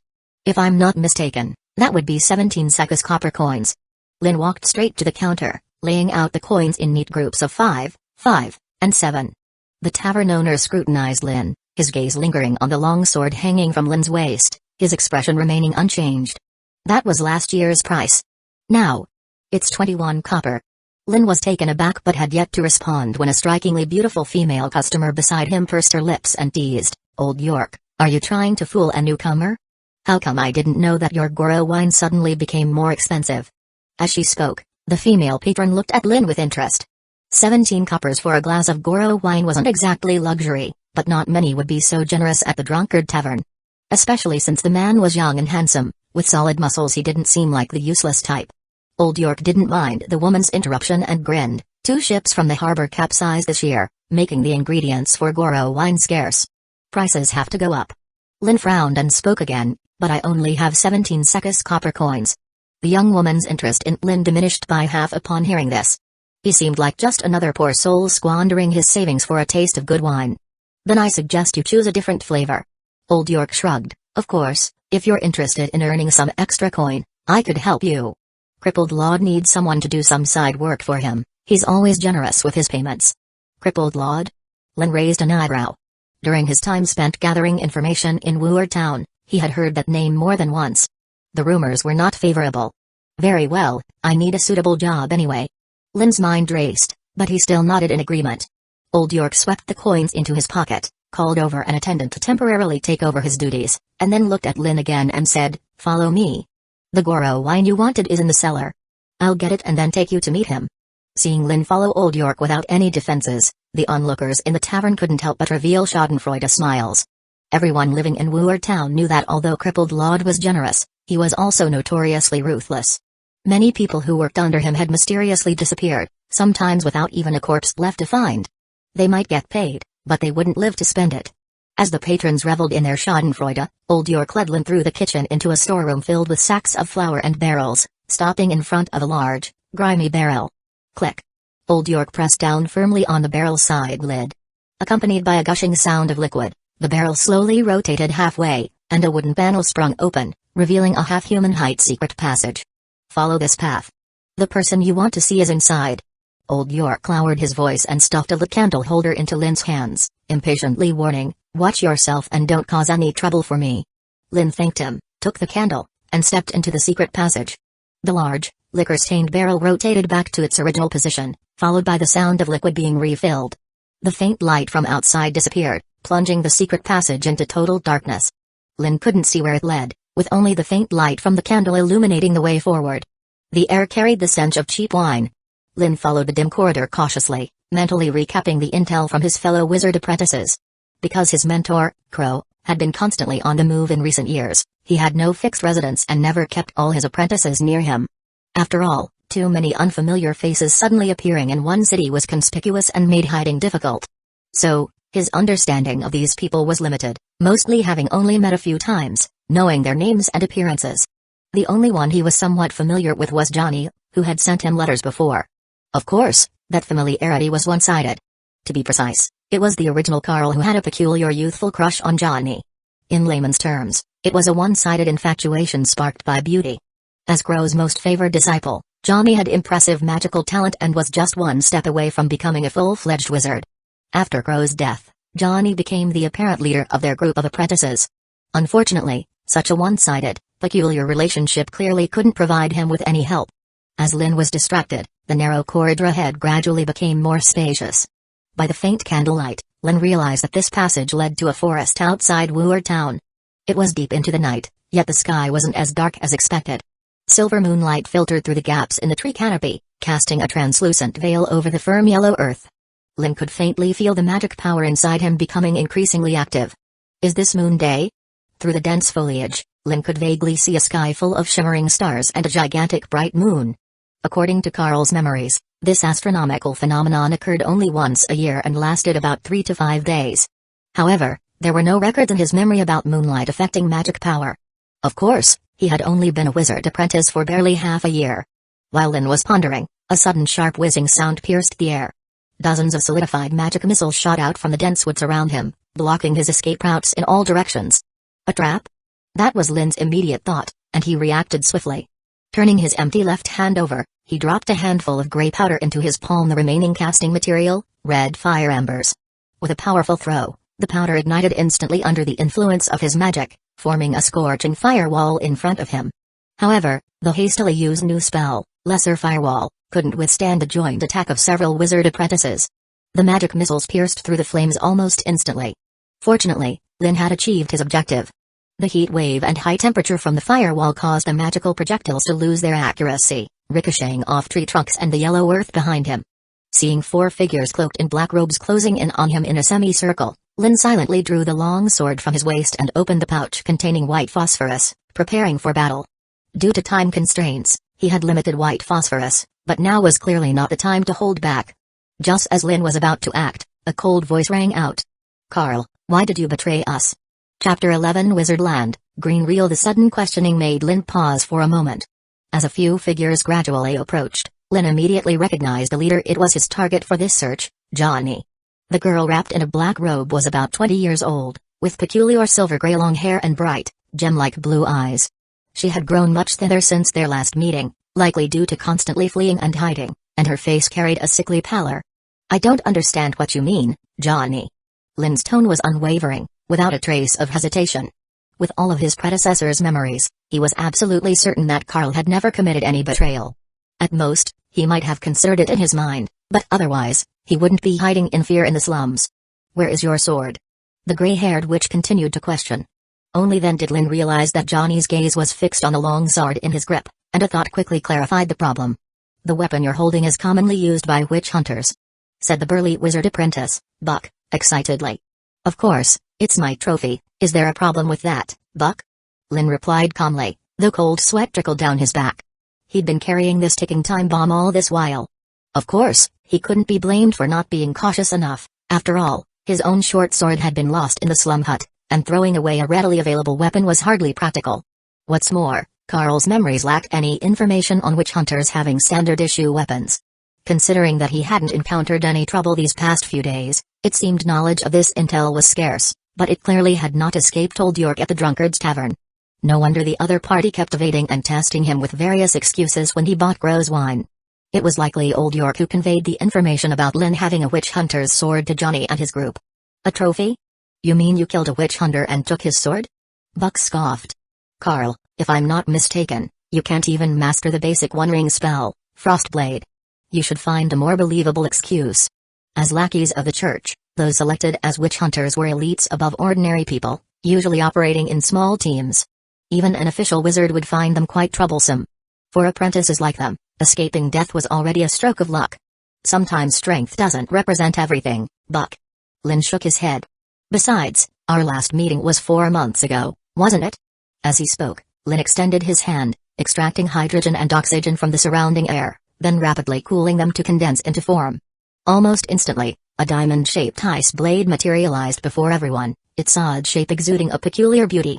The present wizard apprentices were momentarily stunned, not by the ice blade's never-before-seen shape, but by Lin's rapid casting speed. Before becoming an official wizard, one couldn't inscribe spell slots into their brain, making the quick completion of intricate casting tasks and speeding up casting a significant challenge. After all, in real combat, enemies wouldn't foolishly wait for one spell to complete. Generally, an apprentice who could ready a spell in 2 seconds was considered qualified. Yet Lin had compressed the entire process to about 1 second, roughly sacrificing form for pure speed. Although the ice blade wasn't the perfect crow configuration, it was enough to earn the onlookers' admiration. Also, I don't believe the church would allow a wizard to become a witch hunter and provide them with weapons. Lin retorted, not waiting for the group to recover. Buck was completely speechless.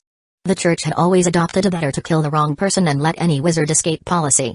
Letting a demon-corrupted wizard become a witch hunter was sacrilege. The other wizard apprentices evidently understood this as well, showing a bit less hostility towards Lin. Johnny did not lower her guard, but instead looked toward one of the others and asked, "Have you scouted the area, Mage? No one is surrounding us." The person speaking shrank back into their black robe, replying timidly.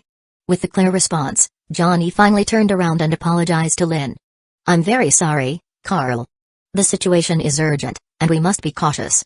"So you're saying you just suspected me, and without any proof, you were ready to strike?" Lin questioned. "I assure you, the spell was just a test. No one intends to harm their own companions," Johnny explained earnestly. Lin gazed into the girl's blue eyes, seeing no evasion or lies there, but he had genuinely felt danger during the earlier attack. Considering that his suspicion hadn't been completely cleared and sensing was not entirely reliable, Lin chose not to reveal this information publicly. Among the apprentices, he had followed Gro the shortest time and was the least trustworthy one. After pausing a moment, Lin suppressed his displeasure and asked again, "Has something happened? I need an explanation." Chapter 11 Wizardland, Green Reel. Follow me first. "This isn't a place to chat, the battle just now might have exposed our whereabouts," Johnny said apologetically, glancing at Lin, then beckoned everyone to return to the encampment under the cover of night. When the full moon hung high overhead, a desolate, ruined village appeared before Lin's eyes. This village was massacred and destroyed by a group of mercenaries who infiltrated during the last Conquest war led by Duke Nordland.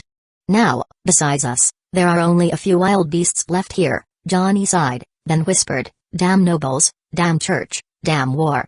Lin looked at Johnny with a hint of surprise. He wasn't surprised by what the girl said, he just thought that almost everyone here was probably of noble origin. Was it really okay to say that? Despite her inexplicable resentment towards nobles, Johnny still chose to set up their temporary base in a noble's manor. The large manor, ravaged by war, no longer had its former glory. The main house looked on the verge of collapse, surrounded by ruins and broken walls. Inside wasn't much better. Cobwebs filled the crumbling walls, overturned chairs were covered in thick dust, and the place reeked of decay.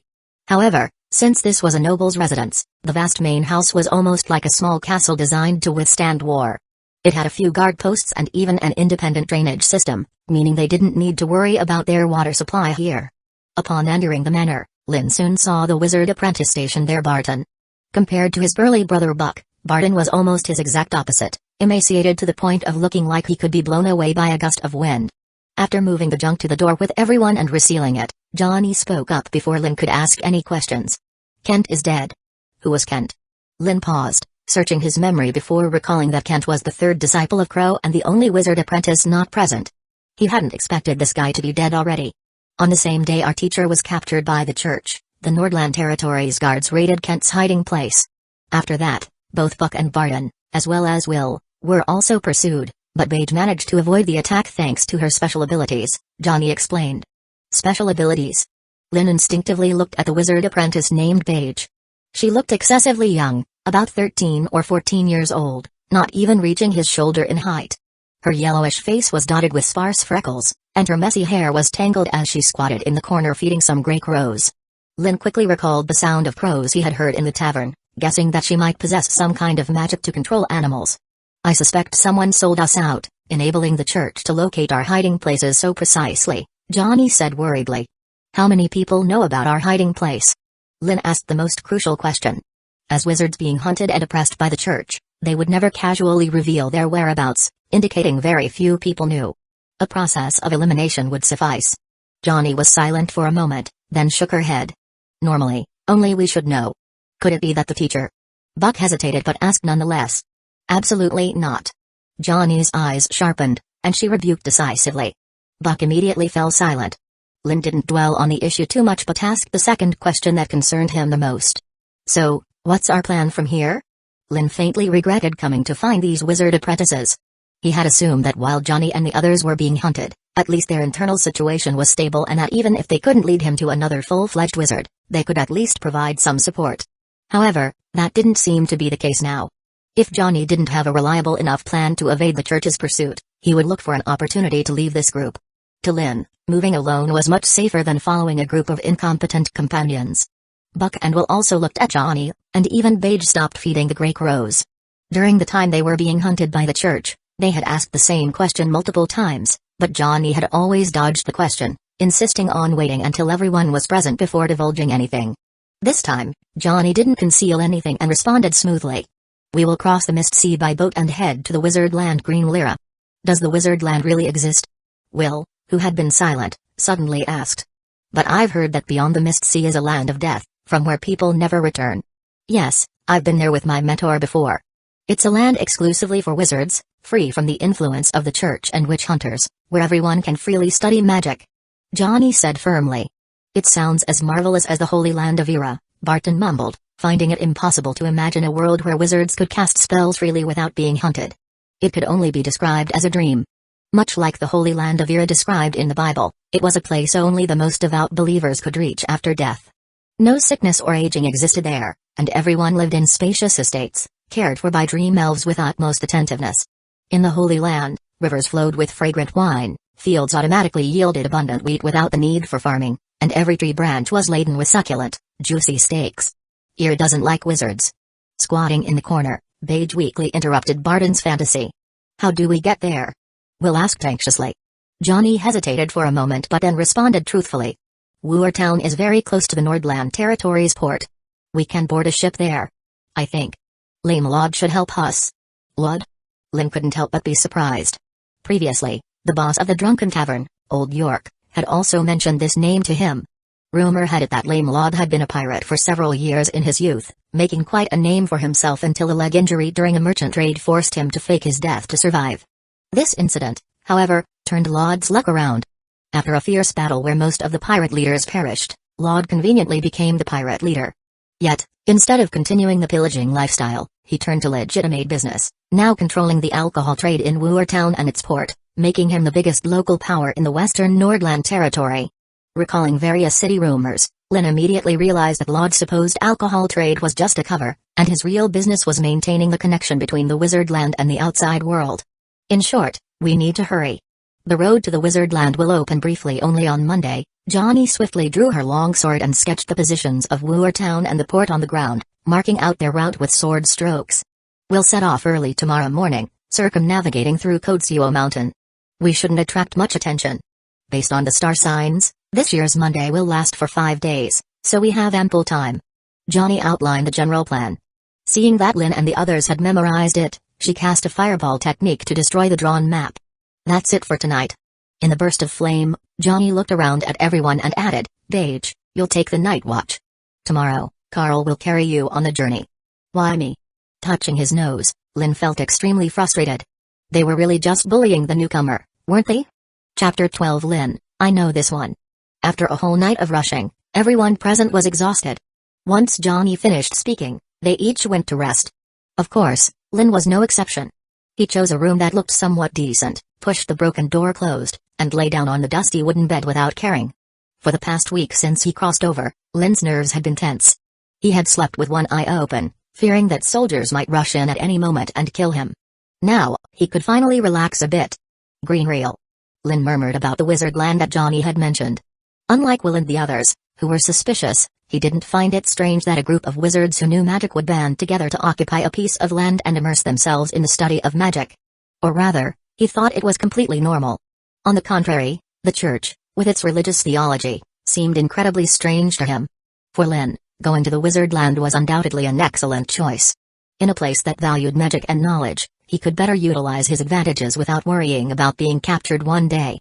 Within the Saga's empire, which was controlled by the church, he probably couldn't even find a place to peacefully farm and advance technology. If God really descended, there'd be nowhere to appeal, even creating antimatter weapons might not solve anything. Weighing the pros and cons, Lin temporarily gave up the idea of going alone, but a lingering concern still loomed over his mind. He didn't think that the sense of danger he had felt in the dense forest earlier was an illusion. Johnny, Mage, Will, Buck, Barton. One by one, their figures flashed through Lin's mind. In the 6 months since he became a wizard apprentice, his relationships with these people had been shallow, and there were no grudges, so he could basically rule out the possibility of personal vendettas. As for who the attacker was, Lin thought about it and first ruled out Johnny. It wasn't because of some lingering goodwill from his original self but because she was the least suspicious. As the apparent leader of the apprentices and the proposer of the escape plan, if she surrendered, he might as well run away. Next was Mage. Her ability to control animals was crucial, acting as the team's eyes and ears. If someone like that changed sides, it would be a nightmare. The parchment that had warned him earlier was written by Johnny and delivered by Mage controlling a grey crow. If either of them had problems, Carl would probably have died before Lin crossed over. Lin hesitated over the remaining three. Buck and Barton were twin brothers, they could cover for each other and deceive Johnny and the others easily. At least, the taciturn Will was someone he knew even less about, only that he was the offspring of an earl in the Saga's empire. Lin closed his eyes and recalled every detail of his interactions with the other wizard apprentices, then thought of the secret passage in the Drunkards Tavern, Old York, Wizard Land, and the Crippled Lord. Vaguely, a guess flashed through his mind. Lin suddenly opened his eyes and sat up, a cold feeling slowly rising in his heart. Click! Just at that moment, the creaking sound of a door hinge turning came, and the slightly ajar door was pushed open. Already on guard, Lin instinctively drew his long sword from his waist and slashed towards the door. Seeing the person clearly, Lin's hand movement suddenly stopped, the sharp blade hovering in front of the girl. Johnny? Lin was a bit surprised. The silver-gray-haired witch raised her right hand to block the sword edge. It was then that Lin noticed she was wearing a pure black leather glove on her right hand, inscribed with complex and mysterious symbols. It seemed to be some kind of alchemy tool. Had a nightmare? The silver-gray-haired witch frowned slightly, not understanding why Lin reacted so violently. She paused before explaining again. I knocked on the door just now, but you didn't respond. Lin nodded, sheathed his sword, and asked puzzledly, it's so late, is something wrong? My teacher mentioned earlier that once you mastered the One Ring spell, Frostblade, I should give this to you. Johnny said dejectedly, taking a 2-finger-thick book from her bosom and handing it to Lin. The cover had the words, Basic Magic Compendium, scrawled in common language. Curious, Lin took it. The book was made of rough papyrus. Opening the first page, the first spell recorded was, Magic Missiles. Similar to, Elementary Material Decompilation Skill, Magic Missiles, was a special category of zero-ring magic, with lesser power than, Frostblade, and, Fireball technique. The benefit was that, magic missiles, were purely magical constructs, requiring no pre-prepared casting materials and having no control limit. Theoretically, as long as there was enough magic power, creating hundreds of, magic missiles, at once was not impossible. Of course, sheer quantity was useless. Any wizard's focus was limited. Wizard apprentices managing to create and control 2 or 3 missiles for attack was already their limit, otherwise, they'd easily get distracted in battle. But there was a solution. Flipping through the book, Lin found the second page of the Basic Magic Compendium, filled with numerous curved diagrams along with many Helram-like symbols below. After some detailed research, Lin understood roughly what it was trying to convey. To break the control limit of magic missiles, One needed to construct a three-dimensional coordinate system centered on oneself in the mind and preset the flight paths of the magic missiles. The flight paths could be straight lines or curves, meaning a spellcaster could create numerous magic missiles, forming overwhelming, hard-to-resist barrages from different directions and angles. This required the use of straight line and curve equations in three-dimensional space. Lin stroked his chin. This problem didn't seem too difficult. Since magic missiles were pure magical constructs, they were minimally affected by gravity, needing consideration of only inertial force and wind speed. Seeing Lin's deep interest in the pages, Johnny couldn't help but remind him. This is a spell formula created by Grand Wizard Helram, further enhancing the power of magic missiles. However, it's too difficult for us right now. You shouldn't waste too much energy on it. I'll be careful. Lin responded fluently, closing the book after confirming his thoughts were correct. Johnny saw Lin's dismissive attitude and helplessly shook her head. When she first encountered magic, she too loved studying these complex formulas until she hit a wall and became more self-aware. Chapter 13, The time is tonight. You should get some rest early tonight. It will take us many days to get to the Wizard City by boat. There's plenty of time to learn new magic, Johnny said, seeing that he couldn't persuade Lin. He gave a final reminder before turning to leave. Wait. Johnny.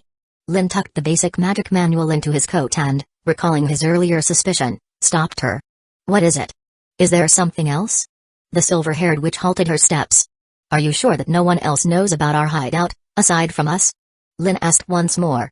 You suspect that someone among us might have sided with the church? Johnny's expression became serious. She naturally understood Lin's implication and had the same suspicion. After hesitating for a moment, she shook her head. That's impossible. Before you arrived in Wu'er Town, we had already been in this village for an entire week. The dangerous tasks of gathering intelligence and purchasing supplies were all drawn by lots. She had also used these opportunities to test everyone. The fact that they had not encountered any pursuit from the church so far was the best proof. This did not surprise Lin. He directly and unequivocally retorted, have you considered that the church's primary target might not be us? Lin knew very well that if there was an insider, the only reason they hadn't acted yet was to gain a larger benefit. Johnny was taken aback, her face full of confusion. Lame Lord. The route to Green Reel, this is the church's true objective. Lin stated each word with precision. He didn't know what kind of relationship the old York from the Drunken Tavern and Grow had, that made them willing to help these wizard apprentices, but one thing was certain. Such a hidden passage, directly leading out of the city, could not have been specifically created for them. In other words, Old York was highly likely a spy planted by the wizard land in the Nordland territory, and helping them to set sail. Laud was undoubtedly a more important figure. Lin could imagine how many wizards had entered the Saga's empire through this route over these years, and how many boats loaded with materials had sailed from the ports of the Nordland territory to the wizard city. In comparison, capturing these few wizard apprentices was insignificant, merely to pacify the Nordland Duke's emotions. This might explain why they continually faced pursuit from the church outside, yet were safe once they entered Wu'er Town. With Lin's prompting, Johnny immediately understood the point. Her complexion changed instantly. As such, the church had probably already been aware of their movements, simply holding back, waiting for them to act, and then capturing everyone in one fell swoop. Thinking of this sent a chill down Johnny's spine. At this moment, they were like birds stepping into a trap, waiting for the hunter to raise his butcher's knife. Johnny bit her lip and remained silent for a long time, unable to think of a way out. So what should we do?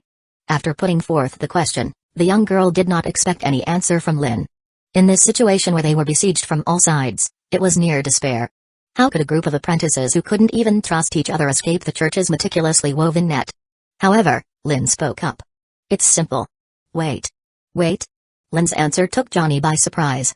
You just revealed the plan about the boat and the information about Laud to them, and we're preparing to set off tomorrow.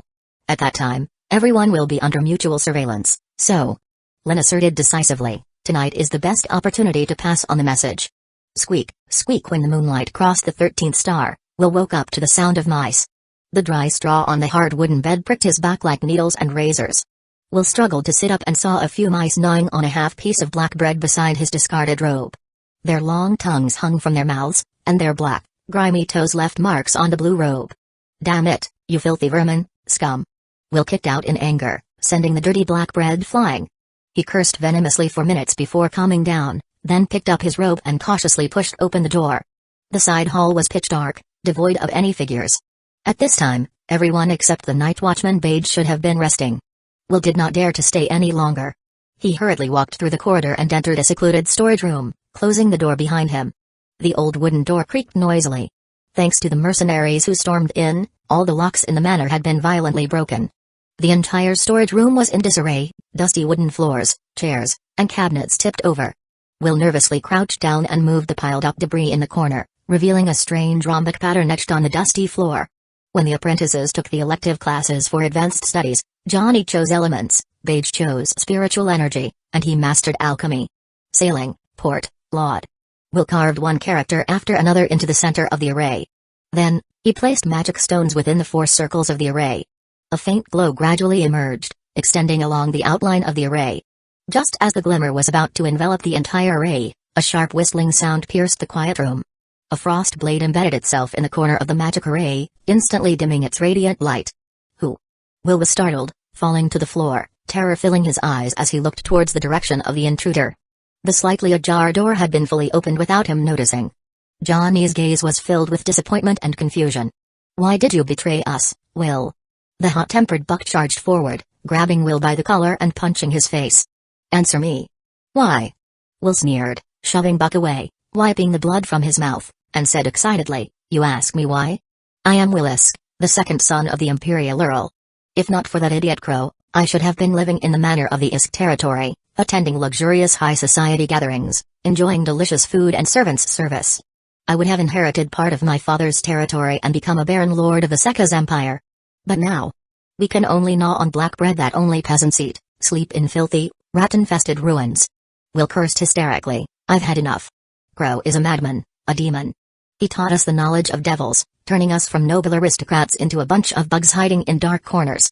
Chapter 14 Caged Bird. Have you all forgotten your identities? Before becoming wizards, we were all noble children of the Seka's empire. Will shouted loudly. Buck and the others glanced at each other, falling into silence. They understood Will's experience well. The feeling of falling from heaven into hell was indeed unbearable. In the midst of the silence, Lint suddenly spoke. You should understand, Will, the church would never change their treatment of us because of our identities. What is the most important principle of the church as a monotheistic religion? Of course, it is the doctrine of divine creation. The legendary Lord Dira created everything in the world and bestowed the nectar of life, bringing vitality to the once lifeless and barren land. Because of this, everyone should adhere to the rule of the church. And wizards, who sought to decipher the rules of the world's operation and gain power from it, naturally became the church's mortal enemies. After all, this was shaking the foundation of divine rule. This time is different. Will said excitedly, looking at everyone present, his entire being looking like a maniac. Johnny, Lynn, Buck, the church's primary target is not us. As long as we sincerely repent, Bishop Enluoke and Duke of Nordland will surely forgive our sins. You're crazy, Will. Johnny sighed. From the moment we chose to become wizards, there was no way back. Once one chose to become a wizard, magic power would forever flow within them. In the Seka's empire, this was a symbol of demons and disgrace. If Erlisk knew his second son had become a wizard, his first reaction would be to sever all ties and expel Will from the family. This meant they could never return to their previous lives. I'm not crazy, I know exactly what I'm doing. Will said with a cold smile, turning to glance at Mage, who had remained silent. He pulled a few magic stones from a hidden pocket in his robe with his right hand behind his back and suddenly, without warning, scattered them towards Johnny and the others. Johnny! Be careful! Mage screamed loudly. In her spiritual energy vision, she could clearly see that each magic stone was engraved with a hidden rune. Just as Mage's voice sounded, several magic stones exploded in midair, and the sharp fragments fell like locusts. The gray-haired witch's expression remained unchanged. She raised her right hand, her fingers tapping as if playing a piano, with runes lighting up one after another on the gloves covering her slender fingers. A weak flame instantly appeared at her fingertips. Then, the sparks rapidly expanded, and within a second, the scorching tongues of fire covered everything in front of her. This was the first-level magic flame touch. As soon as he threw out the magic stones, Will had already planned his escape route. He clumsily rolled to avoid the scorching flame tongues, then prepared to jump out of the wide-open window. But Lynn was faster. A diamond-shaped ice blade shot forth, piercing Will's ankle, causing his body, which had leaped into the air, to lose balance and crash to the ground. A piercing cold spread from his ankle, and Will immediately felt his right leg go numb. Leaning against a wall, panic-stricken, he was about to say something when a slender magic missile flew over and exploded in his eye socket. Scarlet blood mixed with brain matter splattered down, staining the wooden floor red. Lin immediately turned to look in the opposite direction, and Johnny questioned in disbelief. "What are you doing, Mage?" When she used Flame Touch, she had deliberately reduced its power to leave Will alive for interrogation. "There was no time, I had to kill him first." Mage screamed in terror, holding her head. "Outside. There are at least 100 guards. We are surrounded." Upon hearing this, Johnny immediately ran to the window and cast a fireball technique, illuminating the dark night. In the burst of firelight, Lin could see from afar squads of armored guards with crossbow arrows at their waists, silently emerging from the dense forest and rushing towards them. The person leading them held a scepter and was dressed in a white and golden robe. Even from a few hundred meters away, in the reflected firelight, he locked eyes with Lin. "It's Bishop Hueco of Nordland. We're doomed, we're dead." Barton recognized him at once and fell into despair. He had not expected that to capture a few wizard apprentices, the Bishop of Nordland would personally take action. Lin glanced at the dim alchemy array on the ground. Just now, they should have already stopped the magic from being triggered, which meant everyone's gaze turned to Mage. "It wasn't me. It wasn't me." The 13 or 14-year-old girl shook her head frantically, her face full of fear. The chaotic situation and the approaching church soldiers made Johnny, already mentally tense, feel dizzy. Biting her lip, she forced herself to calm down and spoke in a low voice. "Listen, it's not as bad as it seems. There's a wide drainage channel in the basement of this mansion that leads directly to the river outside. We can escape through there." As she spoke, Johnny turned to Lin with a pleading look to keep an eye on Mage. She no longer knew whom to trust. A minute earlier, in the dense forest outside Wu'er town, over 100 neatly dressed guards were slowly advancing under the cover of the tree shade. Accompanying them, Priest Aaron looked at the distant castle and asked in confusion. "Bishop Hueco, according to the previous plan, weren't we supposed to wait until these wizard apprentices reached Harbor Town to take action?" For the caged bird plan, they had mobilized a large number of people to monitor the entire Wu'er town, intending to use this group of wizard apprentices to root out and send to hell all those in the Nordland territory who had forsaken the faith of the Lord. Now, by taking the initiative, they were undoubtedly destroying all the previous efforts. Aaron, a competent hunter, must not only learn how to set up intricate traps but also understand the timing of closing the net, and Hueco responded in a deep voice. "A sturdy iron cage may be able to imprison clumsy bird ostriches, but if a griffin were to mix in, it would break free and tear the hunter apart. Remember, excessive greed will only make you lose everything in your hands." The essence of the caged bird plan was their absolute control. No matter how these wizard apprentices struggled, they could not escape the net they had set. However, Blaine's death made Hueco sense unease. Among the apprentices of Crow, there was actually a formal wizard, which completely disrupted his plan. Having dealt with these devil worshippers countless times, Hueco was well aware of how troublesome formal wizards could be. Their witchcraft was bizarre and diverse. If not careful, one could easily die unexpectedly. During the Great Battle in the Nordland territory, if Crow had not stayed behind to cover an apprentice's escape, capturing him would not have been easy. Chapter 15, The Great Battle in the Castle. In contrast, taking the initiative while the situation was still under control was undoubtedly a wiser move. If they could capture one or two key figures, it might be possible to extract information from them. "Thank you for your guidance, Master Hueco."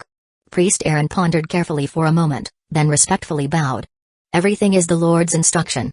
Hueco replied effortlessly. Suddenly, as if he sensed something, several brilliant light arrows appeared in the void without any visible movement, pinning 4 gray crows that were about to take off to the trees in an instant. 3 seconds later, a dazzling fireball shot out from the manor not far away, the explosion illuminating the sky brightly. Hueco raised his head, and his vision, enhanced by divine arts, pierced through hundreds of meters. Through the open window on the 3rd floor, he saw Lin and others looking out. Brown hair, medium build, handsome features. That was the wizard named Carl who killed Blaine. "Everyone, advance at full speed," Hueco commanded without hesitation. Since they had been discovered, there was no longer any need to hide. The originally slow-moving guards immediately broke into a run, the clinking of their armor creating a continuous roar, like waves converging towards the central fortress from all directions. After 7 years, the manor gates were violently breached again. Guards, holding swords and shields, formed teams of 10 and methodically surrounded the entire castle. Aaron led the charge, directing several squads toward the direction where Lin and the others had been previously. Traversing a long, wide corridor, the front row guards had just entered the foyer when they retreated in terror. Unfortunately, they were still a step too slow. Several blazing fireballs fell among them like meteors. Then came a series of violent explosions. The fireballs expanded rapidly and exploded, transforming the previously orderly formation into a chaotic sea of people. Amidst the harrowing screams, blood spattered everywhere, bodies were flung about, and the thick smell of blood filled the air. Even though the participants in this ambush were elite troops selected from the Nordland Territories army, each fully armed, they were instantly thrown into disarray when faced with powerful witchcraft. Everyone fall back, form up, crossbows ready. Aaron, the only one remaining calm, raised his staff and shouted loudly. Do not panic, Ayla is with us. The chaotic groups immediately calmed down and regained order. Everyone's eyes glowed with a white light, as the emotion of fear gradually dissipated and a mysterious courage filled their minds. This was the first circle divine art fear removal. Under Aaron's command, shield-bearing guards held their sturdy shields horizontally in front, advancing in large strides. Behind them, guards uniformly took out their crossbows. Long-range volleys had always been the unfailing method to deal with wizard apprentices. The turtle shell-like shield formation greatly reduced the power of ordinary witchcraft. Magic missiles couldn't penetrate the defense, and even powerful fireball techniques couldn't achieve a good effect. The dense rain of arrows forced the wizard apprentices to retreat repeatedly, making them hide behind the walls to avoid them. The slowest to react, Barton, was hit by a crossbow arrow in the back and fell to the ground in a sorry state. Barton. Buck anxiously called out his brother's name, rushing forward to help Barton up. Seizing the opportunity, Aaron ordered again, and dozens of crossbows aimed at the two brothers. As the triggers were pulled, a dense barrage of arrows poured down like a meteor shower. The higher circle magic frost curtain Johnny didn't hesitate to step in front of the two brothers, raising his hand. A transparent water curtain appeared in the void before him, quickly solidifying into an icy crystal wall. Bang, bang, bang. A series of dense impacts followed, and the icy fragments scattered on the ground. In just 2 seconds, the continuous rain of arrows pierced through the frost curtain, with 3 arrows shooting straight toward Johnny. Having just used Mage Hand for a hypercast, Johnny had no time to create a second frost curtain, and behind him were Buck and Barton. I can't dodge. Johnny bit his lip, forcing himself to stop the evasive action, gripping his sword hilt without confidence in blocking all the arrows aimed at him. At that moment, 3 magic missiles flew from the side, accurately knocking down the arrows. Johnny was startled for a moment, unable to feel the joy of surviving the ordeal. Then he saw 7 more magic missiles flying past, curiously tracing arcs instead of straight lines, easily bypassing the shield wall and directly targeting the crossbowman behind it. The brief confusion caused the continuous rain of arrows to pause momentarily. Johnny, Buck, and Barton took the opportunity to hide behind a low wall, looking in surprise at Lynn and Mage standing nearby. The thought jumped into their minds. When did Mage become so powerful? But they quickly realized that it wasn't Mage who acted, because the next moment, 12 magic missiles condensed in the void, floating beside Lynn. Magic barrage. With a single thought, Lynn sent dozens of missiles crashing into the guards. Witnessing this bizarre magic, Aaron hastily commanded the shield-bearing guards to gather together, stacking their shields layer upon layer, leaving no gaps, forming a half-ring to protect the crossbowmen. However, contrary to everyone's expectations, these dozens of missiles all bypassed the stacked shield wall and flew further back. Did they miss? Aaron thought to himself, but quickly dismissed the possibility. If only 1 or 2 magic missiles missed, it was possible. If all deviated, it meant the opponent's target was not here from the beginning. Aaron turned his head sharply. 12 missiles struck a mottled pillar at the same time, and amidst the smoke and dust, the 7-meter-high pillar fell straight down. Disperse, everyone disperse. Aaron shouted hoarsely, raising his staff high and casting the only protective divine art he knew, Holy Shield. But clearly, this was a futile effort. The white shield had just formed when it was instantly shattered by the massive pillar.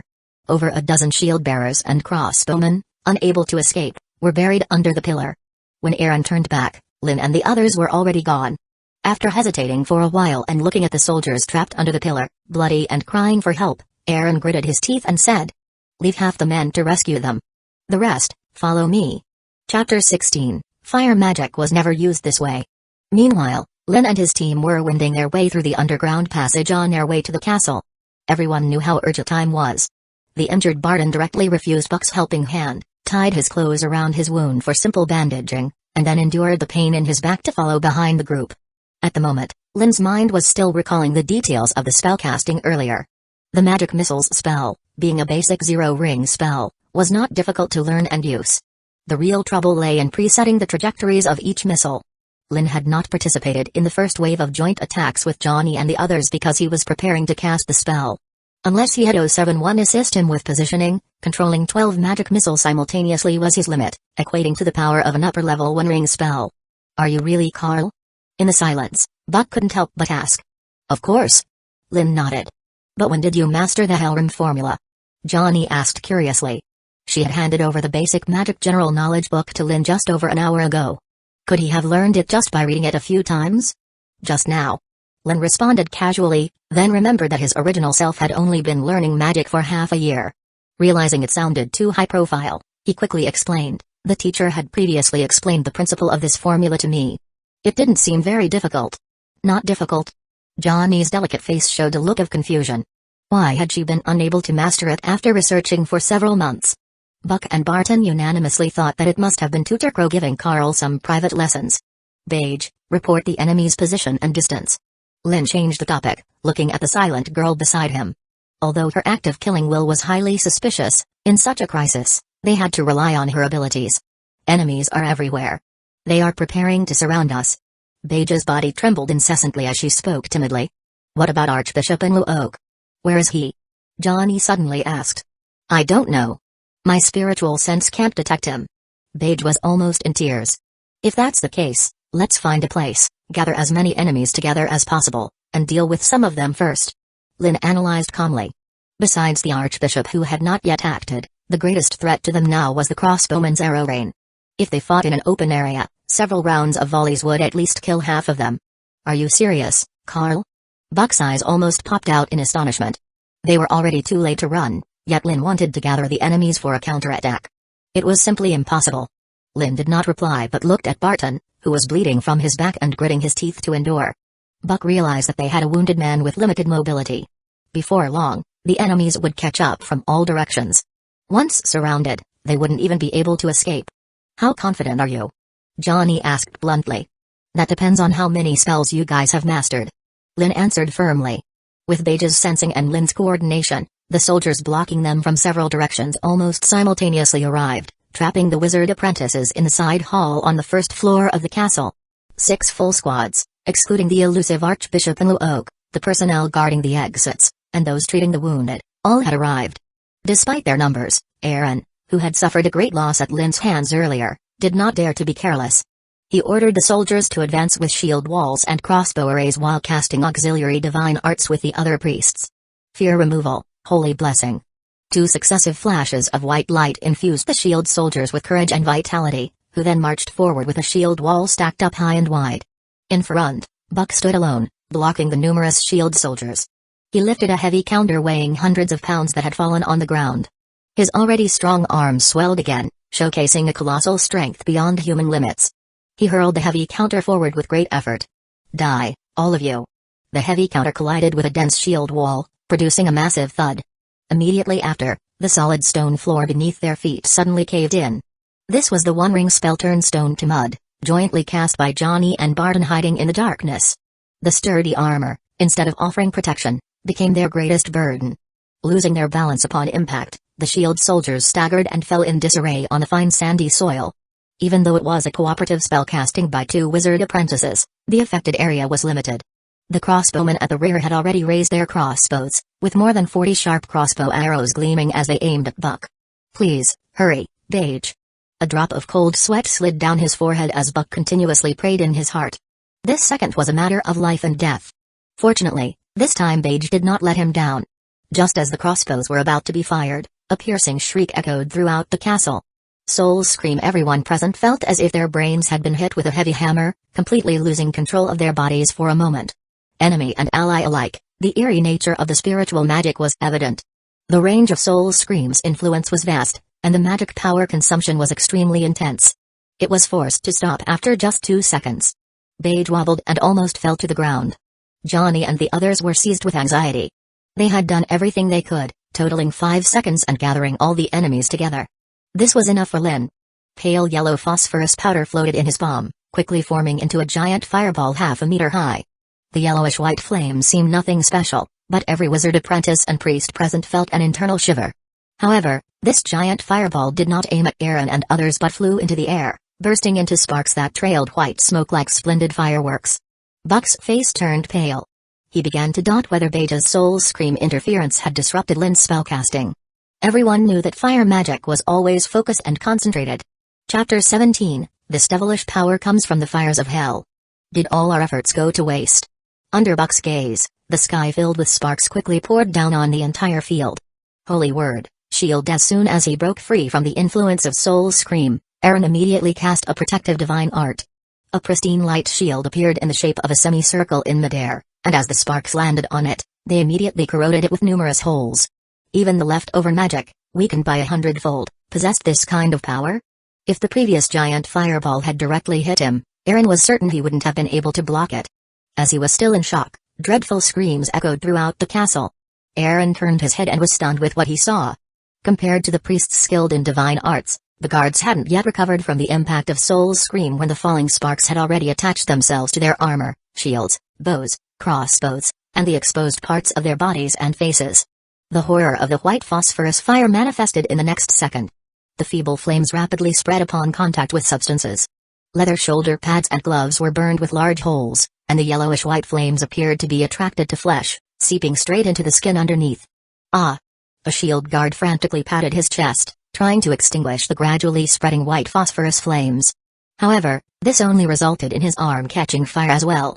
Within a few breaths, half his body was ablaze like a torch. His companion fared even worse, the sparks fell directly into the crevices of his armor. Unable to bear the extreme heat of over 1,000 degrees, he screamed in agony, forcefully tore off his armor, and then inserted his right hand into his body, pulling out a bloody, flaming chunk of flesh. Flesh and corpses were the best fuel for the white phosphorus fire, causing the flames to spread rapidly. The burning sea of fire, the billowing white smoke, and the soldiers with twisted, horrific death throes made the scene look like hell on earth. Devil, this must be the devil's power, fire from hell. The terrifying sight made the elite guards of the Nordland territory completely break down. The first-tier divine art fear removal had utterly lost its effectiveness. A priest who had luckily dodged the flames screamed desperately, threw down his staff, and fled without looking back. Johnny and the others were equally stunned, almost forgetting Lin's instructions to hold their breath and use magic to extract oxygen from the air. What kind of magic is this? Buck shivered deeply. Just being slightly close, he could feel a pain as if his very bones were being scorched. This is the fireball technique, don't you also know it? I just modified it a bit. Lin noticed the astonished looks from everyone and explained briefly. This is called a bit? Buck's expression turned peculiar. He thought that Lin's understanding of this word might differ from his own. Johnny, on the other hand, suspected that Lin might have already broken through that barrier and become a formal wizard. However, Lin had only been exposed to magic for merely half a year. It seemed a bit too exaggerated. Besides, their teacher Crow had always been impoverished and couldn't possibly afford a magic source. Compared to the complicated thoughts of Johnny and Buck, Barton's thinking was much simpler. He realized that even wizard apprentices like them could be so powerful when united. Barton even thought that as long as they worked together, dealing with the church's pursuit might not be such a difficult task. While he was thinking, a dazzling white light appeared from afar, breaking through the flames and heading toward the wizard apprentices. Distracted, Barton saw his brother Buck shout anxiously at him. Then he felt a powerful force crash into him, his frail body torn apart midair, spinning several times before crashing to the ground like a rag doll, instantly falling silent. The sudden change made the expressions on Johnny and the others freeze. Buck's face twisted as he screamed hoarsely. No, Barton. When the white light appeared, Lin acted immediately. 12 magic missiles surrounded him, tracing strange arcs toward the end of the corridor. In the end, over 10 magic missiles were blocked by an invisible wall, with only ripples from the impact visible. Lin's heart sank. He locked his gaze on the other side of the sea of fire, understanding that the person he had been waiting for had finally arrived and was far more terrifying than he had imagined. Suddenly, a melodic holy hymn began to echo inside the castle. An invisible force gradually enveloped the whole area, and it started to rain inside the enclosed space. This was the third-tier divine art life ode. The green raindrops contained immense divine power, gradually suppressing the terrifying flames that seemed to come from hell. The relentless white phosphorus fire, which appeared to burn endlessly, was quickly dissipating. Luoke, clad in a white gold robe, walked in slowly. Bishop. The quickest to react, Eren, who had also luckily escaped the falling sparks, shouted excitedly, though there was a hint of resentment and hate in his words. Luoke's timing was so precise that Eren could easily guess that the bishop had been watching the whole time. It was clear that Eren and the elite guards of the Nordland territory were merely tools to test the enemy's strength and hidden cards. Eren's heart turned cold. He knew that once this was over, he would face severe punishment as the field commander. Luoke ignored Eren and scanned the nearly half-dead, utterly broken soldiers on the ground. His pupils contracted because the flames, which had been put out, showed signs of reigniting immediately after life food ended. This was the horror of white phosphorus fire. As long as there was still oxygen in the air and something to burn, it would never stop. Don't engage, retreat. After the feigned attack with the magic missiles failed, Lin made his choice without hesitation. The previous giant fireball, which took over 5 seconds to cast, had nearly exhausted the white phosphorus he had created, and the remaining amount was insufficient to defeat the powerful bishop-wielding divine arts before him.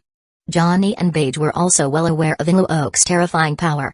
Although deeply grieved by Barton's death, they knew that fleeing was their only hope for survival. However, at this moment, Buck, who had just lost his brother, had gone mad. He let out an angry roar, grabbed a relatively intact guard's corpse as a shield, and charged straight at Enluo. Chapter 18 Hymn to Ella. Don't be impulsive, come back, Buck. Johnny shouted loudly. Buck ignored him, his face twisted as he charged forward. Praise Ella, holy light shock. Enluo spoke slowly, his action releasing a second-tier divine art. Blinding white light erupted once more, striking first despite being released later. The corpse used as a shield in front of him was instantly turned into a cloud of blood mist, and the terrifying impact of the aftershock sent Buck flying effortlessly. Enluo raised his staff, ready to cast another spell to finish him off, but at that critical moment, Mage intervened once again. A sharp, piercing scream sounded like the death knell from hell. Enluo's actions paused for a moment, but only briefly. Flame touch white phosphorus fireball technique. Lin and Johnny, who had covered their ears in advance, seized the opportunity to attack simultaneously with their most powerful spells. 2 streams of searing flame surged toward Enluo, forcing the Archbishop to switch to defensive magic instead of continuing his assault. Third-tier divine art. Holy barrier. An invisible barrier materialized in front of Enluo, easily blocking the torrent of fire. However, the white phosphorus flames adhered to it, corroding the surface slowly but steadily. Roar. Having just been severely injured and knocked down, Buck stood up again, his eyes bloodshot, and his body showing more signs of beastly transformation. At this moment, Buck looked like a giant bear standing upright, charging straight into the burning sea of fire. His fur and robe quickly caught the white phosphorus flames. The agony of being burned by thousands of degrees was enough to drive anyone insane, but Buck paid it no mind. From the moment he used a wizard apprentice's spell to undergo magical transformation, the process of turning into a beast was irreversible. And to break through Enluo's divine barriers, relying on his own strength alone was absolutely impossible. Johnny, Carl, you go first. I have to stay and avenge Barton. Buck roared, slamming his palm against the holy barrier in front of him. Waves rippled across the invisible barrier. Enluo, with a casual divine art, blasted Buck away again. We're leaving. Lin glanced deeply at Buck and said without hesitation. Covered in white phosphorus fire, Buck was beyond saving. After tossing Buck aside, Enluo directly blocked the only exit.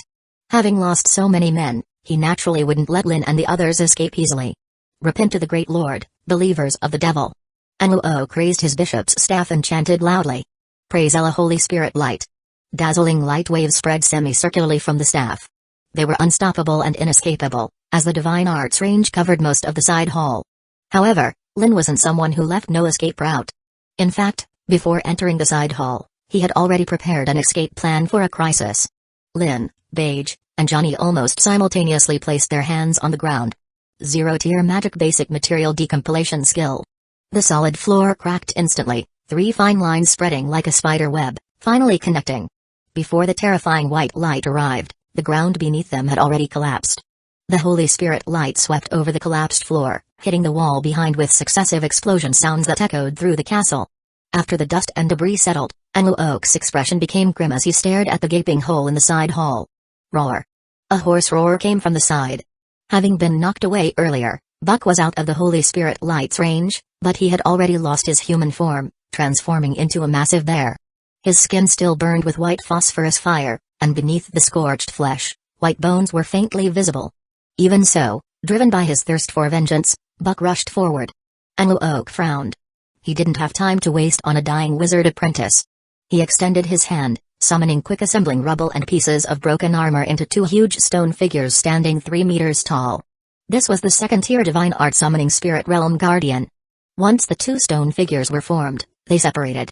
One swung its fist, knocking the giant bear Buck down, while the other jumped into the collapsed floor hole. Luckily, this place isn't too high. Using falling debris as a buffer, Lin had smoothly penetrated the floor with the combined effort of the 3 using the basic material decompilation skill, landing directly in the castle's basement.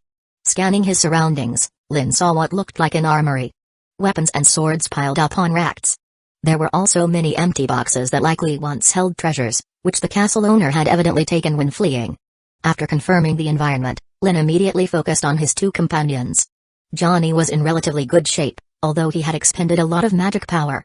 Mage, however, was a different story. After using Soul's Scream twice, she could barely stand despite being a rare spiritualist. "Johnny, how far are we from the underground waterway?" Lin asked. "Follow this path, it's no more than 3 minutes away," Johnny replied, helping Mage up. She hesitated, then quickly made up her mind. "We can split up.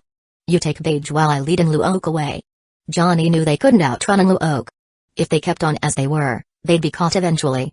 Despite having consumed a lot of magic power in the earlier fight, relying on her magic hand, she could still cast 2 more first-tier spells, buying them some time. The silver-gray-haired witch lowered her head, her rosy lips bitten to the point of bleeding. She had promised Mentor Crow to bring everyone safely back to Wizardland. But now Kent was dead, Will was dead, and Buck and Barton lay before her. She felt utterly helpless. "What you're suggesting is probably too late." Lin looked up. In just that brief moment, the sound of violent explosions erupted from above. Then, a 3-meter-tall armored stone figure crashed down through the hole. "Go." Lin grabbed Johnny and Mage by the arms, pulling them out of the falling debris and shouting. He had used the white phosphorus fire originally meant for their retreat to rescue Buck, and with over half of his magic power already spent, he had no chance against the Archbishop. The massive, heavy spirit guardian landed, causing the ground to shake. It then stretched out its stone arms and charged towards the three. Lin's face tightened, ready to evade when a prompt sounded in his mind. "Warning. Detected serious illegal activity by the target of the pact, involving the use of chemical weapons for mass slaughter. The nature is extremely vile. The criminal acts have been recorded. Before the federal police arrive, you will have an opportunity for an online statement." Chapter 19, It's time to end this. Warning. No signal. Warning. Not connected to the network. Please locate a signal source in a timely manner. Lin's face instantly showed a look of astonishment and joy. When he saw the content clearly, the corner of his mouth couldn't help but twitch. This artificial moron. I don't need an online narration. Disable the warning sound and report the remaining energy. Lin silently recited in his mind. Remaining energy is 19.5%. Detected a significant increase in surrounding energy density, estimated to increase energy reserves by 1% per hour. This fast, Lin couldn't help but be a bit surprised. Increasing by 1% per hour, wouldn't it mean the energy could be fully charged in about 4 days? But it had already been 5 days since the system shut down. Lin glanced at the prompt from the intelligent brain again. A significant increase in energy density? This certainly couldn't be related to the castle below their feet, so it could only be the influence of Monday. "Carl." Lin was deep in thought when Johnny's shout interrupted him. A 3-meter-tall spirit realm guard charged forward, raising a stone hammer to smash at him. Enter overload mode, time 3 seconds. Lin didn't turn around but silently recited in his mind.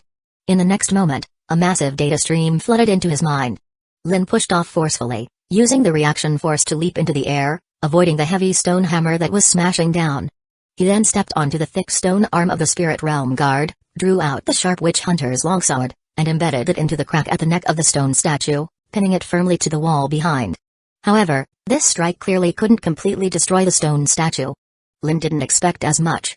After temporarily restricting the spirit realm guard's movement, he deactivated the overload mode and continued to escape with Johnny. The energy of the intelligent brain was less than 20%, it had to be saved for more critical situations. The group ran wildly for over 10 seconds before the sound of the giant stone statue stepping and shaking the floor rang out again.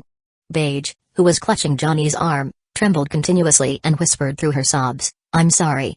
I'm sorry. Johnny. Carl. You knew from the beginning that Will betrayed us, didn't you?" Lin glanced at Mage, speaking with certainty. When they followed Will tonight, Lin had already noticed something was off because Will behaved too strangely on his way to the storage room. Knowing that Mage on Night Watch could be using Grey Crows to monitor the entire castle, Will didn't have any vigilance at all and didn't even glance around once. This clearly didn't make sense. Unless Will was sure that even if he was spotted by these Grey Crows, it wouldn't pose any problem. "Can you tell me why?" Johnny held Mage's slender hand tightly, unable to believe she could betray them. Mage's nose twitched, and with a sobbing voice, she hesitantly began to explain. 3 nights ago, it was Will's turn to keep watch. But to be safe, she still sent the Grey Crows out to patrol and accidentally discovered Will secretly reporting the situation here to the church through the alchemy array. Then why didn't you tell me about this? Johnny questioned. But Will found out first. He said the church already knew my identity. If I dared to tell you, my parents, brothers, and sisters would all be tied to the stake and burned to death. Mage said with a terrified look, sobbing. Johnny fell silent. For wizard apprentices like them, who were displaced, the safety of their family was indeed a significant concern. Because of this, inquiring about each other's identities had always been taboo. They couldn't even confirm if the names they used were real. Clearly, he lied to you. Maybe Will didn't know your true identity, or maybe he wanted to enjoy the glory alone. Lin said calmly. Judging by Will's hands-on approach, it was likely that his words were just nonsense. Otherwise, he could have used it to blackmail Mage into doing more things. Of course, it's also possible Will intended to take all the credit for himself. After all, the more he did, the more likely the church would see his sincerity and forgive him as a follower of the devil. Do you want to survive, Mage? I might have a way to deal with Hueco. Lin suddenly asked. Before Johnny could speak, Mage tearfully nodded. I do. She didn't want to die. Then tell me all the magic you know now. I need to understand their principles and how to use them. Lin straightforwardly said. What do you intend to do? Johnny asked in surprise. I think it's never too late to start learning, right? Lin said seriously. Since 071 had rebooted, it was time to make an end. Having been chased all the way and witnessing the deaths of Buck and Barton, Lin was already burning with anger. But was there really enough time? Johnny looked at Lin in disbelief, but after hesitating for a while, she began to explain. Flame touch, turn stone to mud, frost curtain, lesser flame demon hand. As Wizard Koru's most valued disciple, Johnny mastered over a dozen one-ring spells, while Mage knew very few, only 2 highly specialized spiritual energy spells, which were said to be grasped by only a few with a spiritual energy talent. Considering the limited time, Lin didn't attempt to learn everything but selectively memorized a few, simulating them in his mind with the help of the intelligent brain. Lin's calm demeanor also inspired Johnny and Mage, boosting their confidence in defeating Hueco. As the trio progressed, the sound of flowing water came from ahead, and the breeze carried a hint of moisture. In front of them was a rapidly flowing underground river. The swift current gushed from under the ground, passed through a long tunnel, and directly flowed out of the castle. Holy light shock! Before Lin and Johnny reached the riverbank, a white light shot from behind. Frost curtain. Johnny and Lin exchanged a glance, then simultaneously raised their hands. 2 shield walls made of ice crystals rose, together blocking the 2-ring divine arts spell. The 2 walls of ice crystals shattered instantly, fragments falling like hail. What do we do now? Johnny anxiously asked Lin. The exit tunnel was right in front of them, but if they were swept into the turbulent water and attacked by Hueco, they would have no way to resist. It's very simple.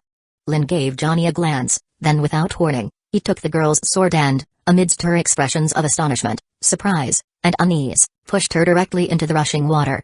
The icy water engulfed her nose and mouth, quickly soaking her body. Johnny clearly felt the enormous inertia of the rapid current forcefully pulling her towards the exit. Through the blurry water, Johnny could vaguely see Lin's mouth moving as if saying a final farewell, and then a heavy object was thrown at her by him. It was the panicked Mage. Watching the 2 being carried away by the current, Lin wasn't worried about the 2 witches' safety. A wizard who could control oxygen wouldn't drown, he just silently added the last part in his mind. Very simple, just don't get in my way. Chapter 20, Deconstruction, Recording, Mimesis. What a touching scene. Hueco's figure appeared at the other end of the passage, with a huge spirit realm guardian trailing closely behind him. Glancing at Johnny and Mage, who were being swept towards the exit by the rapid current, Hueco didn't seem intent on stopping them, knowing the wizard standing before him would never let him succeed. If not for the odd setting, this almost seemed like a reenactment of the Battle of Nordland. I think you might be misunderstanding something. Lin turned around, his gaze piercing as he stared fixedly at Hueco at the end of the passage. He extended his right hand, and the remaining bit of white phosphorus on the surface of his storage pouch was stripped away under the influence of the mage's hand. First, record. Recalling Johnny's earlier explanation, Lin instantly went into overdrive mode, casting the Zero Circle magic material decompilation skill. The fine white phosphorus powder quickly disintegrated, reverting to its basic molecular state. Next was magic mimicry. A large amount of magic power surged into his palm, just like cell division, with the white phosphorus in his hand multiplying and then suddenly transforming into a massive fireball. To deconstruct and record an element, then mimic it with magic power. This was the essence of formal wizards being able to cast spells without materials. Under normal circumstances, recording and mastering an element would take weeks or even months, but leveraging the immense computing power brought by the cognitive brain, Lin shortened this time to within 3 seconds. A new rune was quickly etched into his mind: white phosphorus fireball technique.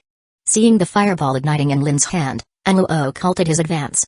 Having witnessed the horror of white phosphorus fire before, he naturally dared not be careless, immediately casting his strongest defensive divine art holy barrier. A formless light screen stood like a solid wall in front of him, but the white phosphorus fireball Lin threw curved around it, crashing into the entrance behind him. A tremendous explosion sounded in the next moment, accompanied by a burst of flames. The entrance behind them was now engulfed in the terrifying white phosphorus flames. Luo was stunned at first, but upon understanding Lin's intention, his face turned extremely grim. It was clear that the wizard before him wasn't merely trying to cover his companion's escape by sealing off his own retreat, it meant that Lin intended to kill him here. Very well. Realizing this, the fury in Luo's heart ignited, and the enormous spirit realm guardian beside him charged forward with heavy steps. The golem's body, made of massive stone, was incredibly heavy, leaving distinct imprints as it stomped on the broken floor tiles. Standing before the spirit realm guardian, Lin seemed like a mantis trying to stop a car. However, Lin's expression remained calm, without any sign of evasion. He was silently counting in his mind. 3, 2, 1. Petrify. Just as the spirit realm guardian charged forward and swung a heavy punch, Lin dodged and pressed his palm against the ground. The solid ground instantly turned into soft sand, causing the heavy stone golem to lose its balance and roll directly into the rushing water behind it. The massive splash hadn't even settled before turning into dozens of crystalline ice blades, speeding towards the enemy with unimaginable speed. Taking advantage of the terrain, Lin cast his first second circle magic group Frostblade. The tides of battle turned in an instant, catching Luo completely off guard. The spirit realm guardian sank into the water, while the swarm of ice blades struck directly at the holy barrier. How could a second circle offensive magic surpass a third circle defensive divine art? Lin quickly provided the answer. The dozens of frost blades struck 3 specific points with precision, causing ripples to spread rapidly across the formless barrier. It first cracked, then the crack expanded rapidly, and the barrier shattered. This was to break the surface by targeting the points. Luo's face changed drastically, and he took a step back while raising his staff, immediately casting another third circle divine art holy spirit light. A dazzling beam of light, filled with the aura of death, spread semicircularly forward. Just 5 minutes ago, Lin had fled miserably under this move, but he wasn't the same as before. White phosphorus flame demon hand. Lin raised his hand, and the terrifying white phosphorus flames erupted again, transforming into a towering ancient demonic hand, colliding head-on with a dazzling beam of light. This ordinary first circle upper-level magic spell burst with unimaginable power in Lin's hands. Blazing flames shot into the sky, causing the entire castle to shake violently. In the midst of the white smoke, debris, and fiery light, Luo vaguely saw something shining in the air. Upon closer inspection, it was a sword, and Lin, holding the sword, was right in front of him. Clang! The sharp long sword clashed with the gilded staff, emitting a harsh, grating sound. What was the best way to deal with a priest who could use divine arts? Of course, engage in close-quarter combat. But Lin quickly discovered that his years of experience in games and novels failed him this time, as Luo single-handedly blocked his full-forced strike. Was this the fabled close combat priest? Cold sweat dripped from Lin's forehead as he ducked to evade Luo's heavy strike. Feeling the rush of air from the staff grazing his head, Lin estimated that the strike had at least 1.5 tons of force. This reminded Lin of the witch hunter he had previously encountered. Were all the church's people human-shaped tyrannosaurs? Fortunately, due to years of pampering, despite taking the divine grace elixir, Luo's combat proficiency was still subpar, and combat wasn't just about brute strength. After a few exchanges, Lin quickly calculated the staff's impact point and thrust his sword at a tricky angle, leaving a gory gash on Luo's chest. Luo was both shocked and enraged. Without regard for their close proximity, he immediately cast a second circle divine art holy light shock. A blinding white light burst forth, and both Lin and Luo were blasted away by a massive shockwave at close range. The physically weaker Lin was sent flying over 10 meters away. Fortunately, he had created an ice shield around his body at the moment of the divine art's release, mitigating most of the impact and preventing him from falling into the rushing river behind him. On the other side, Luo, having taken his own divine art head-on, was adorned in a tattered, once opulent gilded robe, with a long, gruesome wound on his chest splitting open again. Holy word, shield, holy blessing, fear removal, holy barrier, wall of darkness. In the face of successive life-threatening dangers, the terrified Enluoke didn't bother to heal his wounds first. Instead, he continuously cast defensive divine arts, essentially turning himself into a turtle shell. Chapter 21, If you can't beat them, shake the gods. Warning, energy remaining at just 3%, system will forcibly shut down in 15 seconds, deactivate overload mode. Hearing the prompt in his mind, Lin said without hesitation. Last time the eye shut down, it was silent for 5 whole days. Lin didn't want to experience that again. The consecutive battles nearly drained 90% of his magic power. Yet despite this disparity, a slight smile curled at Lin's lips because he had already seized the initiative in the battle. As a taboo in modern warfare, the terror of white phosphorus, besides its all-consuming burn and near impossible extinguishability, was its dreadful toxicity. Because of this, he had specifically sent away Mage and Johnny and instructed everyone in the battle to hold their breath to prevent them from dying from poisoning. However, fighting Enluoke was different. Large-scale, white phosphorus, fireball technique, and flame demon hand were all meant to fill this enclosed space with toxic gases. Close-quarters combat would exhaust Enluoke's physical strength, guide the airflow, and force him to inhale the poison gas more intensely. Soon, it should be about the right time. Even a true human-shaped Tyrannosaurus would have struggled to endure until now. Just as Lin thought, Enluoke, hiding in his turtle shell, already sensed the weakness spreading throughout his body, dizziness, blurred vision. The once abundant power seemed to be peeling away bit by bit from his body. What witchcraft is this? In an instant, Enluoke thought of the 4-ringed magic known as Death Harvest, a terrifying magic that could turn an area into a forbidden zone for the living in just a few seconds.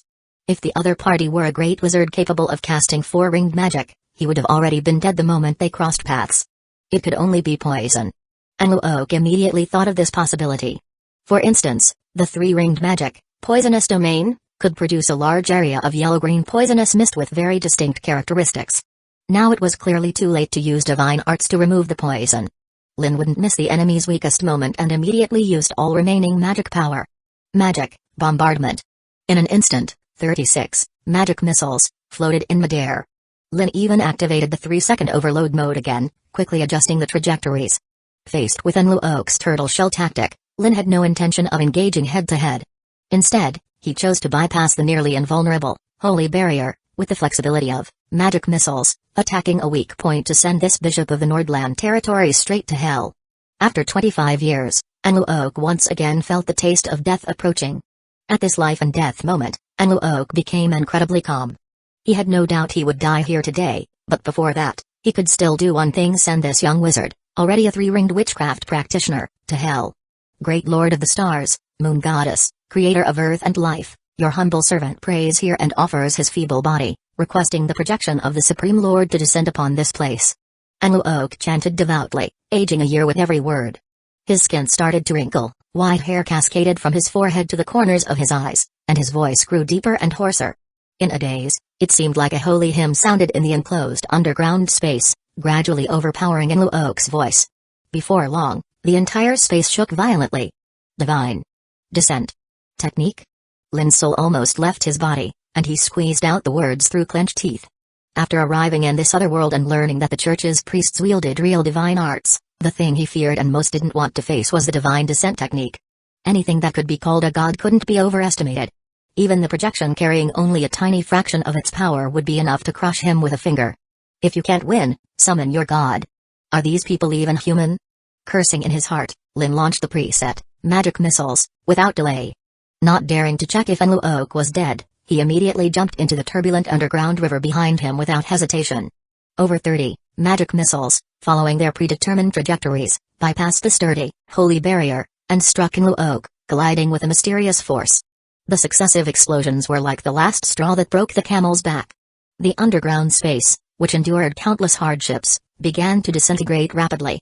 Massive stone blocks weighing tons fell incessantly from the ceiling, hitting the ground and river, bringing with them thick smoke and dust that devoured everything around. By now, Lin had already been swept into the raging currents. As someone who lived most of his life in the dry central region of the Federation, Lin had no swimming experience. His almost depleted magic power and physical strength robbed him of any chance to struggle, leaving him at the mercy of the powerful currents. Yet, not a trace of worry showed on Lin's face. His former profession as a data storage clerk in his previous life made him well aware of how someone who couldn't swim could survive in rapids. First, stay calm. This was the foundation of everything. Then, make full use of the water's buoyancy.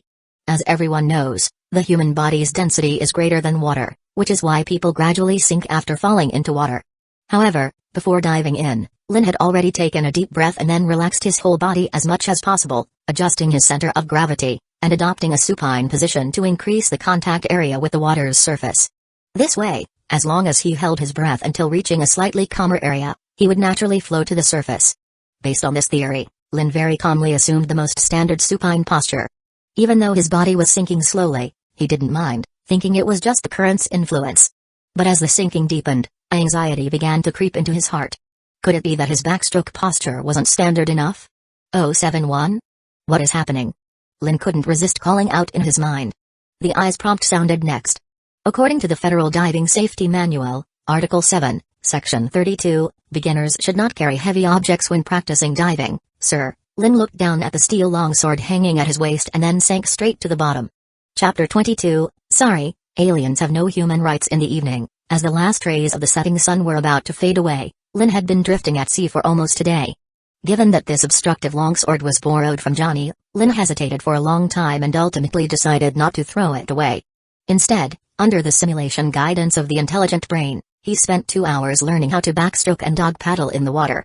071, you should warn me ahead of time if this happens again, Lin said, struggling to tread water and avoid crashing into the protruding rocks ahead. In accordance with the target's command 17 hours, 23 minutes, and 50 seconds ago, the warning sound has been turned off. Turn it on now. Lin said instinctively, then immediately regretted it.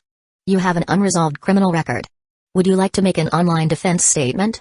Lin sighed helplessly.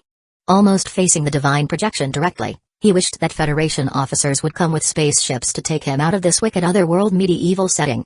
Maybe he could even get a big reward for being the first to discover an extraterrestrial life planet. Unfortunately, this fantasy was destined not to come true. Before his crossing, the Federation spaceship's travel range was limited to the solar system and didn't have the capability for interstellar navigation.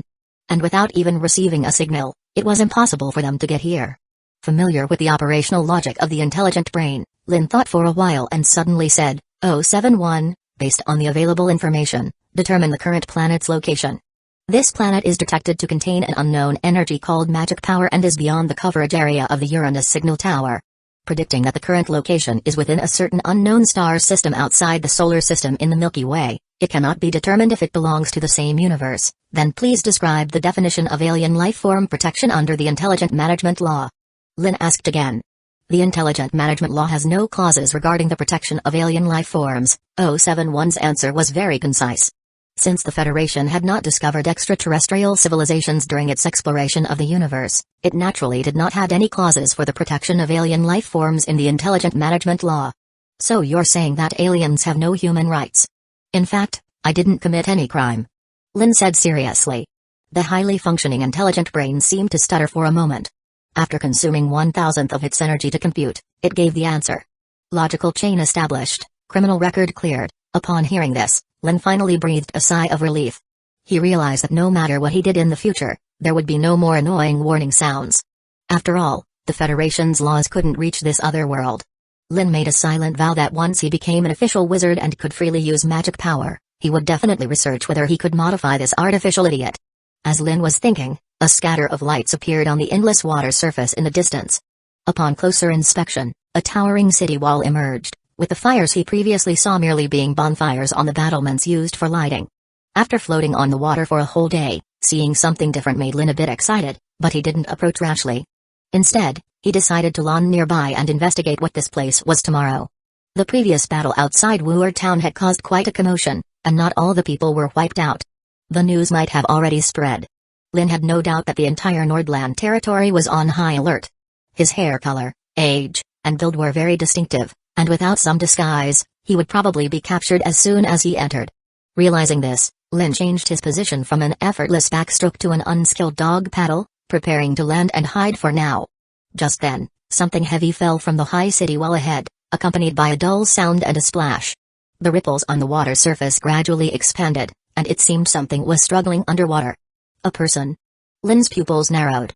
After hesitating for a moment, he swam over quickly. Although it looked like a murder scene, he happened to need someone to answer some questions. Water splashed everywhere, and the clear lake had already turned blood red. Lin became more certain of his previous guess. He hadn't even had time to rescue when a hand suddenly emerged from the lake, pulling him down with desperate force. This was a typical stress response of a drowning person, who might even drag the rescuer underwater. Luckily, Lin didn't have to worry about oxygen. Grabbing the other's collar, he swam to the shore. An hour later, in a natural cave outside the city, a blazing fire gradually lit up, providing both illumination and warmth against the night chill. While drying his clothes, Lin turned to look at the young man he had rescued. This was a young man of about 18 or 19, with an ordinary face and hair color very similar to Lin's. What made Lin sigh was the deep wound on the young man's chest, clearly inflicted by a dagger plunged into his heart. If he had known, he wouldn't have bothered. After all this effort, he ended up rescuing a corpse. Lin shook his head helplessly but still carried out the customary act of looting the body. Judging by appearance, this was a noble youth, so there might be some valuable items. 3 gold coins, over a dozen silver coins, a few exquisite ornaments, and a book with no name on the water-soaked cover constituted the young man's entire property. This was somewhat meager for a noble youth, but for Lin, it was a fortunate windfall. In the Seka's empire, a copper coin could buy a loaf of black bread, enough to satisfy one meal when eaten with water. The exchange rate between silver coins and copper coins floated around 1.80, while the rate between gold and silver coins was over 100, sometimes much higher during wartime. After all, gold elements were rare in the entire universe, with very limited reserves.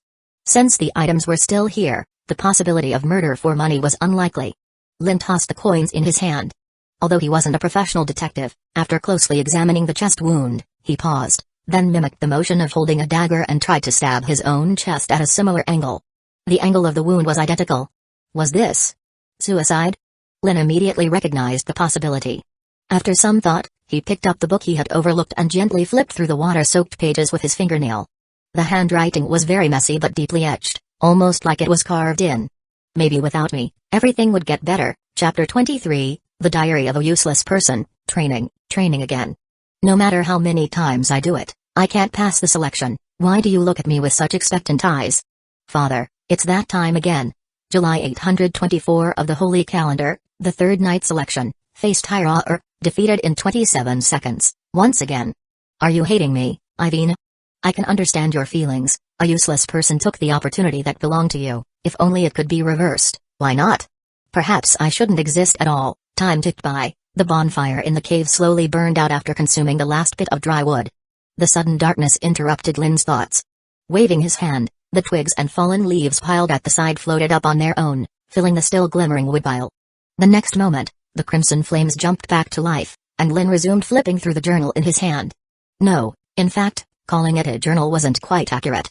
It was the record of a noble boy with no exceptional talents, detailing his fears, inferiority, resentment, and pain that he couldn't express to others. Loth Pedro, Lin read the boy's name out loud. Undoubtedly, this was a case of being driven mad by too many expectations. But what he saw was more complex than that. Loth's father was a baron in the Seka's empire, but one of those landless and fallen nobles who only had a title. On regular days, he could barely maintain his noble dignity by continuously depleting his savings. Just like every parent who hopes their child will become successful, Baron Pedro placed all his hopes of reviving the family on his son. For noble children like them, passing the night examination before turning 20 and having a firm belief would qualify them to become a priest, the best way to change the family's fortunes.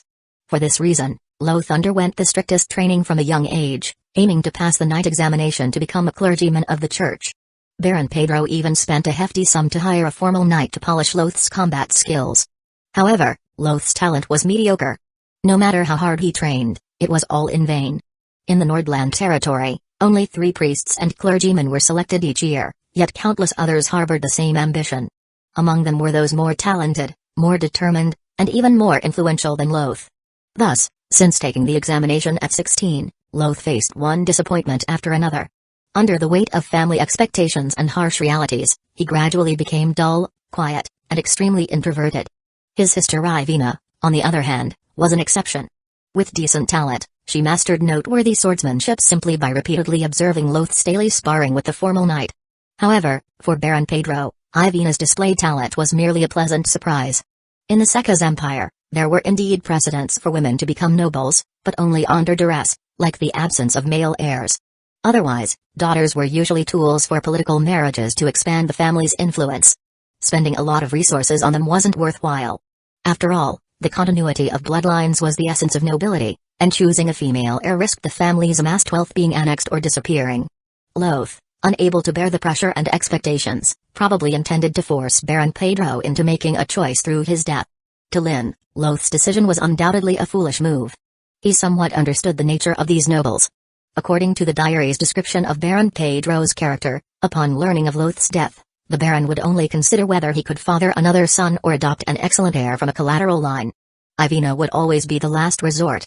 An illegitimate child like Carl would fare even worse. They would get nothing unless the family line completely died out. The more than 100-page diary quickly reached the last page. Loth's experiences slightly touched Lin, but what truly caught his attention was a term mentioned in the diary. Useless person. Lin murmured to himself. He thought he wouldn't hear that term after arriving in this other world.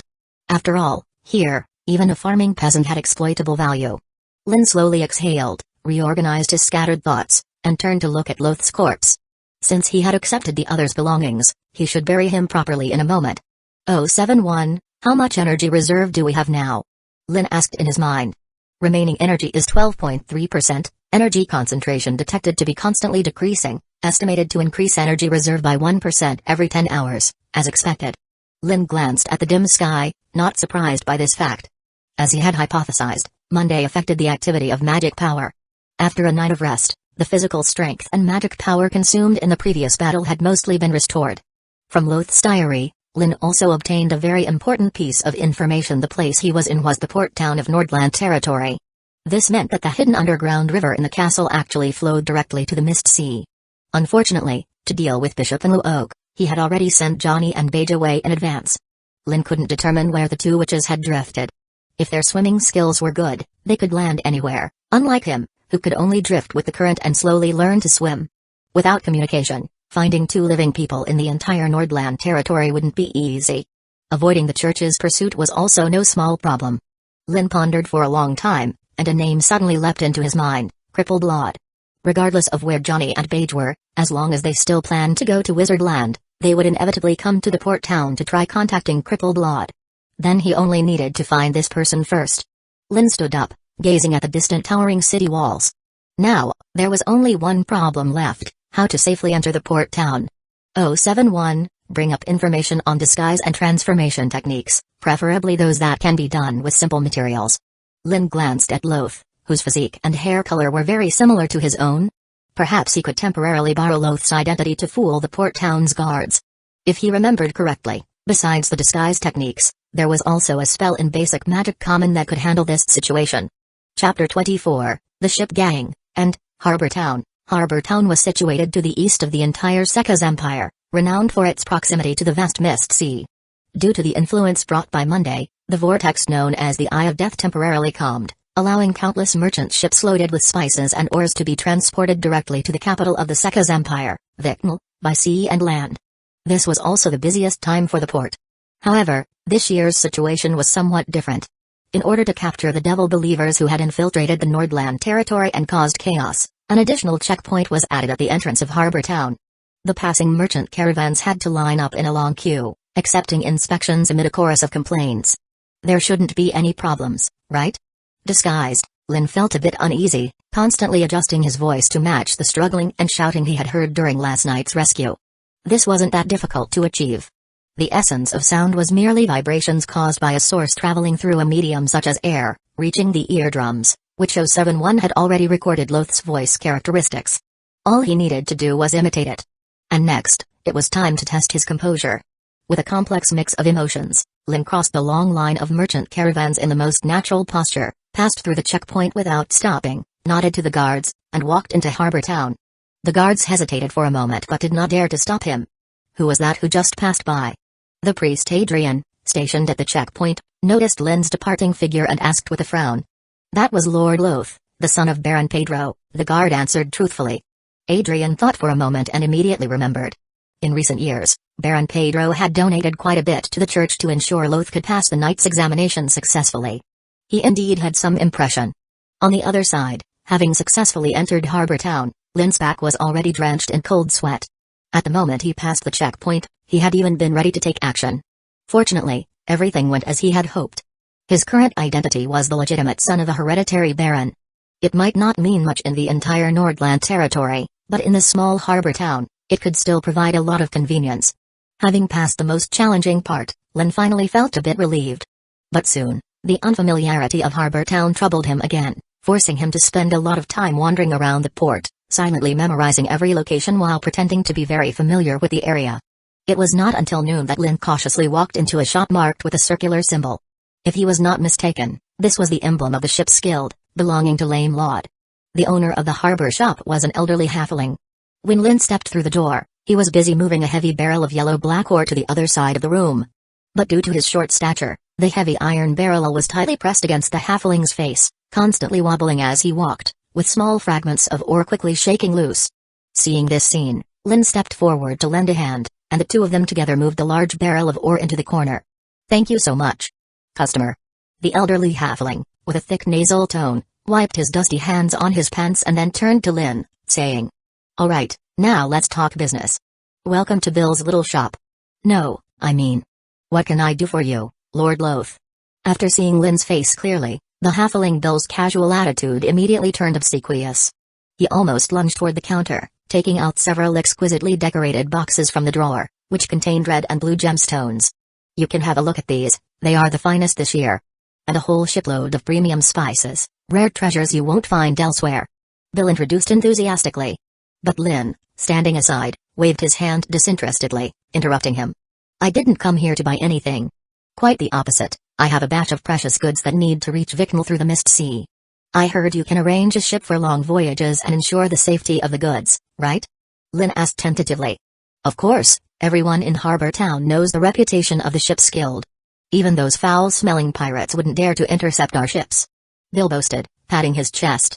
"However, renting an entire ship for transporting goods requires a lot of manpower and guards." Bill carefully observed Lin's reaction, ready to adjust the price based on his expression. This was a great opportunity for him to make a profit. Money is not an issue. Lin unhesitatingly offered a substantial deal, then, seeing Bill's ecstatic expression, added, "But this batch of goods is extremely important. I need to meet Lord in person and discuss it face to face." Bill's expression suddenly became a bit hesitant. "What's wrong? Do you think I don't have the qualifications to meet Lame Lord?" Lin frowned, his tone growing heavier. No, Bill shook his head frantically. He didn't dare to say that. After hesitating for a moment, Bill looked around cautiously and said, "In fact, very few people in the entire ship's guild know that Mr. Lord is not in Harbor Town right now. What a coincidence." Lin paused noticeably, scrutinizing the halfling before him, suspecting he was being deceived. He asked again, "Do you know what he's doing?" Bill smacked his lips and spoke reluctantly, "That I don't know. Over the years, around Monday, Mr. Lord would always be at the port, but this year is indeed an exception." Lin stared at the halfling for a long time before suddenly saying, "Forget it, since Mr. Lord isn't here, I'll find someone else to help." The elderly halfling immediately panicked, "Lord Loth, why don't you reconsider? Although Mr. Lord isn't in Harbor Town right now, I can contact Raber for you. He's Mr. Lord's most capable subordinate and can handle everything for the ship's guild. I should have said that this batch of goods is very precious. I need to discuss it with Mr. Lord in person. Inform me when he returns." Lin ignored Bill's continued shouting behind him and walked out of the shop without looking back. Outside, dozens of giant sailing ships were docked at the neat pier. Dock workers in gray clothes were busy moving boxes filled with goods from the decks to the wooden rafts at the edge of the dock. The noise of the crowd and the shouts of the overseers were incessant. Lin surveyed the bustling scene of Harbor Town, full of doubts. In recent days, it was the busiest time for the port. According to Johnny's description, the route to the Wizard Land would also open briefly, providing a once-a-year opportunity to transport goods to the Wizard Land. If there were any mistakes, decades of accumulation would go up in smoke. At such a critical time, logically speaking, Lord should not have left. Chapter 25, Son, learn to exercise restraint. Where did it go wrong? Lin constantly pondered. Using his noble identity as a stepping stone to meet Lord through trade was the fastest and safest plan he could think of, but he didn't expect to hit a wall right from the start. This made Lin somewhat perplexed. He even suspected that Lord might have received some bad news and was purposely hiding. If this was truly the case, it would be troublesome. Finding someone who intended to hide was never an easy task. While Lin was contemplating, the dense crowd at the port suddenly became incredibly chaotic. Amidst a series of screams, a beautifully decorated carriage sped down the narrow road, hastily making its way toward him. Which noble family was so arrogant? Lin frowned, intending to step aside, but the carriage stopped right in front of him. Before long, a well-dressed, tall, and slender middle-aged man got out of the carriage, bowing deeply. "Finally, I found you, Master Loth. Please come with me quickly. Lord Pedro has something very important to discuss with you." Faced with the sudden invitation, Lin almost didn't react. Fortunately, he recalled Loth's diary and quickly deduced that the man before him was the butler from Pedro's mansion. A bead of cold sweat appeared on Lin's forehead. This identity was supposed to be a temporary guise to grant him entry into the harbor town and meet the limping lord, but he didn't expect the real master to come looking so soon. And much faster than he had anticipated. To go or not to go? Countless possibilities flashed through Lin's mind. After a second or two of hesitation, under the respectful yet determined gaze of the butler, Lin nodded, lifted the curtain, and got into the carriage. Clip-clop, clip-clop. The halted carriage slowly started moving, traveling on the muddy road of the dock. The constant jolting of the carriage made Lin feel somewhat uncomfortable. "Before entering the mansion, you'd better tidy yourself up. If Lord Pedro sees you like this, he would definitely be displeased." The butler lifted the curtain again, glanced at Lin's hands, and advised. Lin looked down to find his hands covered in a yellow and black powder, likely from accidentally getting it while helping the halfling Bill move barrels earlier. "Wait a minute." Suddenly Lin raised his hand, sniffing it. This scent seemed like sulfur? Pedro's mansion was located on the northwest side of the harbor town, on the most bustling street. The dark iron gates loomed imposingly. As the carriage slowly entered, Lin quickly noticed something hidden beneath the surface. Tiny weeds sprouted from the gaps between the cobblestones, and the flower beds on either side of the road were half wilted due to a lack of care. But then, it was no surprise. Pedro's mansion hadn't hired a gardener to tend the flower beds for a long time. After a quick wash, Lin, led by a servant, went to the mansion's front hall. Baron Pedro was already seated at the table covered with a dark red cloth, waiting. Also seated at the table was a brown-haired girl about 16 or 17, staring at him with an unreadable expression. She must be Loth's sister, Ivina, mentioned in the diary. Lin observed quietly and took a seat in the only empty chair. In front of him was a plate of steaming steak and a few unidentifiable leaves, their dinner for the evening, evidently. Compared to gnawing on black bread with water, this was indeed a lavish meal. "Where have you been, my son? I wanted to find you last night, but you weren't in the mansion." Baron Pedro asked disapprovingly as soon as Lin sat down, his gaze shifting toward the tall, slender butler who had entered with them. "I found the young master at the dock," the butler responded without batting an eye. Baron Pedro's face immediately darkened. "I must remind you, Loth, relaxing a bit is fine, but never spend the night in such a place, mingling with filthy prostitutes." Lin was speechless. Did he think I went whoring? What frustrated him more was that he couldn't refute openly. He couldn't very well say that his son hadn't come home because he had jumped into the sea in an attempt to kill himself, could he? Lin tried to imagine Loth's possible reaction, then lowered his head and stayed silent. "I do not want this to happen again." Baron Pedro's tone was stern. After a brief pause, he continued. "Also, in the coming days, all of you need to be vigilant. The harbor town has not been peaceful lately. I heard Archbishop Luok recently led a large group to Wuer town to capture those devil worshippers, but they suffered heavy losses. Out of 100 elite guards, only about a dozen returned. Not only that, but Archbishop Luok himself was also gravely injured. Are these wizards really that powerful?" Ivina turned her gaze away from Lin, incredulously asking. Keep in mind that the entire Seka's empire, although ruled by the king and the lords, was truly controlled by the church. Or rather, by the Lord of the Stars, the creator goddesses, Ella, emissary in the mortal world. Someone like Archbishop Luok was undoubtedly the god spokesperson within the Nordland territory. The idea that such a prominent figure had been defeated while capturing wizards was a shocking contrast that Ivina found hard to digest. These wizards have been corrupted by demons, wielding unimaginable witchcraft and are not easy to deal with. Baron Pedro shivered as he spoke. A year ago, he had met Archbishop Luok, who looked about his age, if not slightly younger. Yet, tonight when they met again, he saw an old man of 80 or 90, frail and decrepit. He couldn't fathom what kind of witchcraft could transform the powerful archbishop into such a state. Baron Pedro couldn't imagine that another key character of his story was sitting calmly beside him, methodically cutting steak with a knife and fork. Lin was also somewhat surprised by the news that Luok was still alive. He had assumed that in those circumstances, the archbishop would meet one of three fates. Either be poisoned, crushed by falling rocks, or sacrifice himself for the divine descent technique. Or was it that the so-called Ella projection saved him again? It seemed the saving wasn't complete, otherwise, Pedro wouldn't mention that the archbishop was severely wounded. Chapter 26, Imprisoned Devil Believer. The Baron of the Pedro family saw that Lin and Ivina were terrified and silent for a long time. After thinking it over, he spoke to comfort them. You don't need to worry too much. According to Bishop Hueco, most of the devil believers have already been executed. The church has even secretly mobilized a squad of 3,000 men to garrison in Harbor Town. 3,000 people? Lin frowned involuntarily. That was too many. Generally speaking, during peacetime, a small city like Harbor Town would only have a few hundred troops stationed. Now, the church had secretly moved so many troops here, it definitely wasn't for no reason.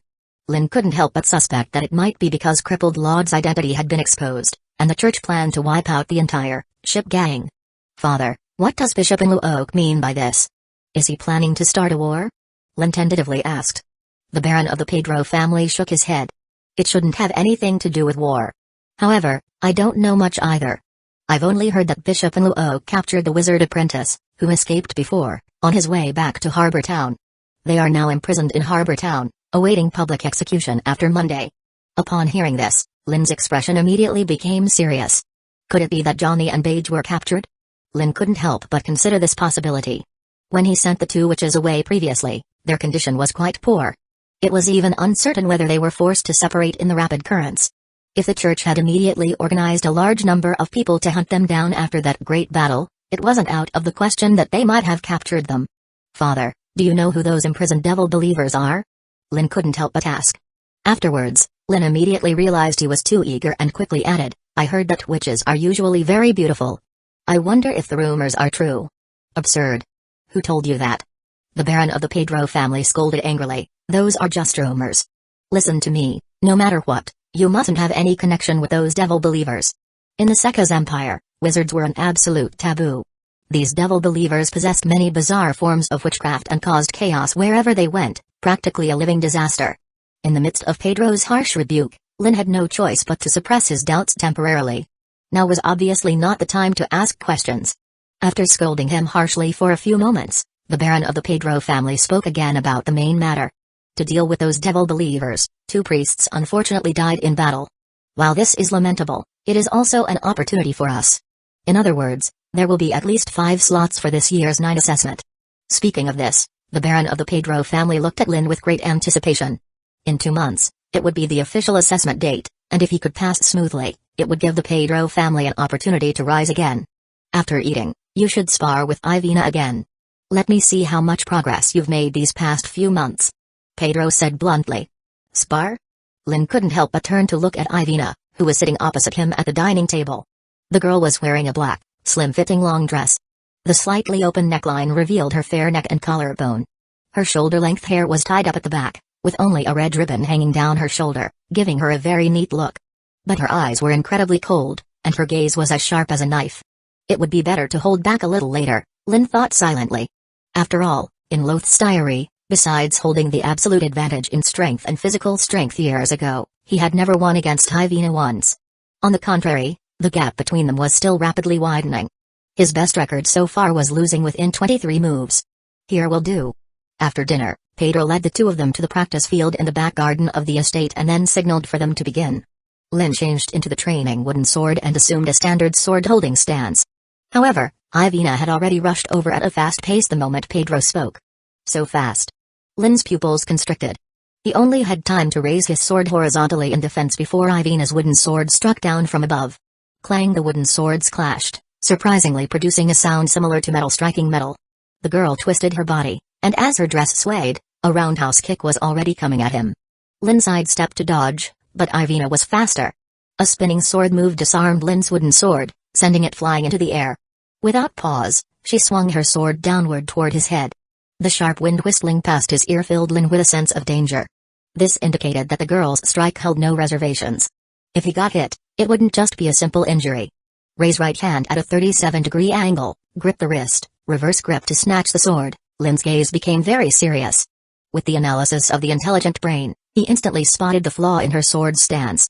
Facing the downward slash, he neither dodged nor evaded and confronted it head-on. Enough! Pedro shouted, interrupting the duel between Lin and Ivina. The two of them stopped simultaneously. Lin forward stretched his right hand, and the wooden sword was suspended just above his head. Pedro first glared at Ivina, then looked at Lin with great frustration. Loth, what's wrong with you? Focus when you're fighting.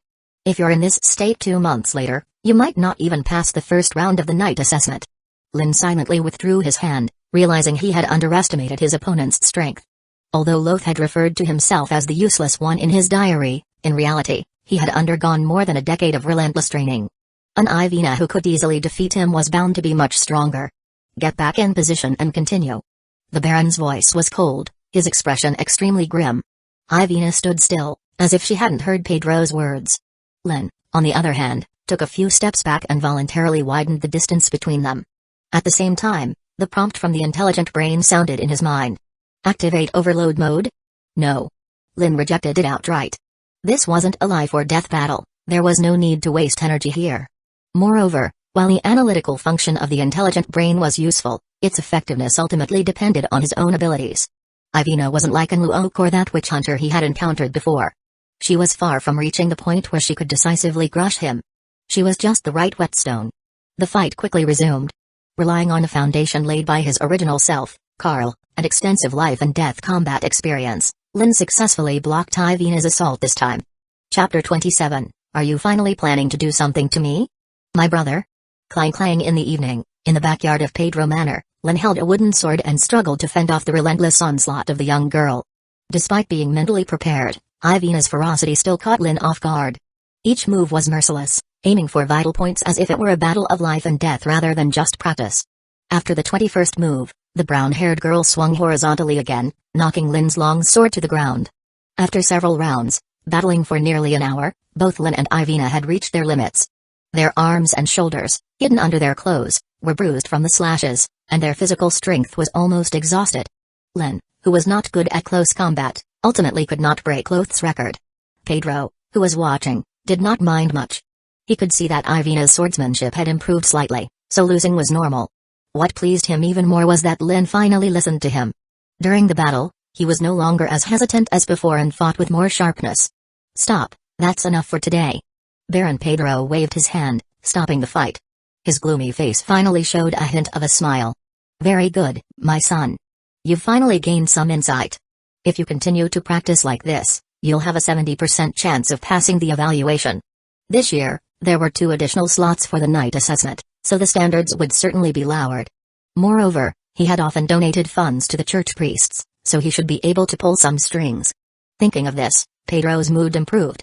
He then turned to Ivina and spoke. Ivina, your swordsmanship is excellent, but you can pause the training for now and spend your time on other things. The Duke of Nord's son is indeed obsessed with swordsmanship, but if you appear too aggressive, it might cause displeasure. Pedro carefully instructed Ivina on how to use their common interest to gain the Duke's son's attention and how to protect his fragile self-esteem.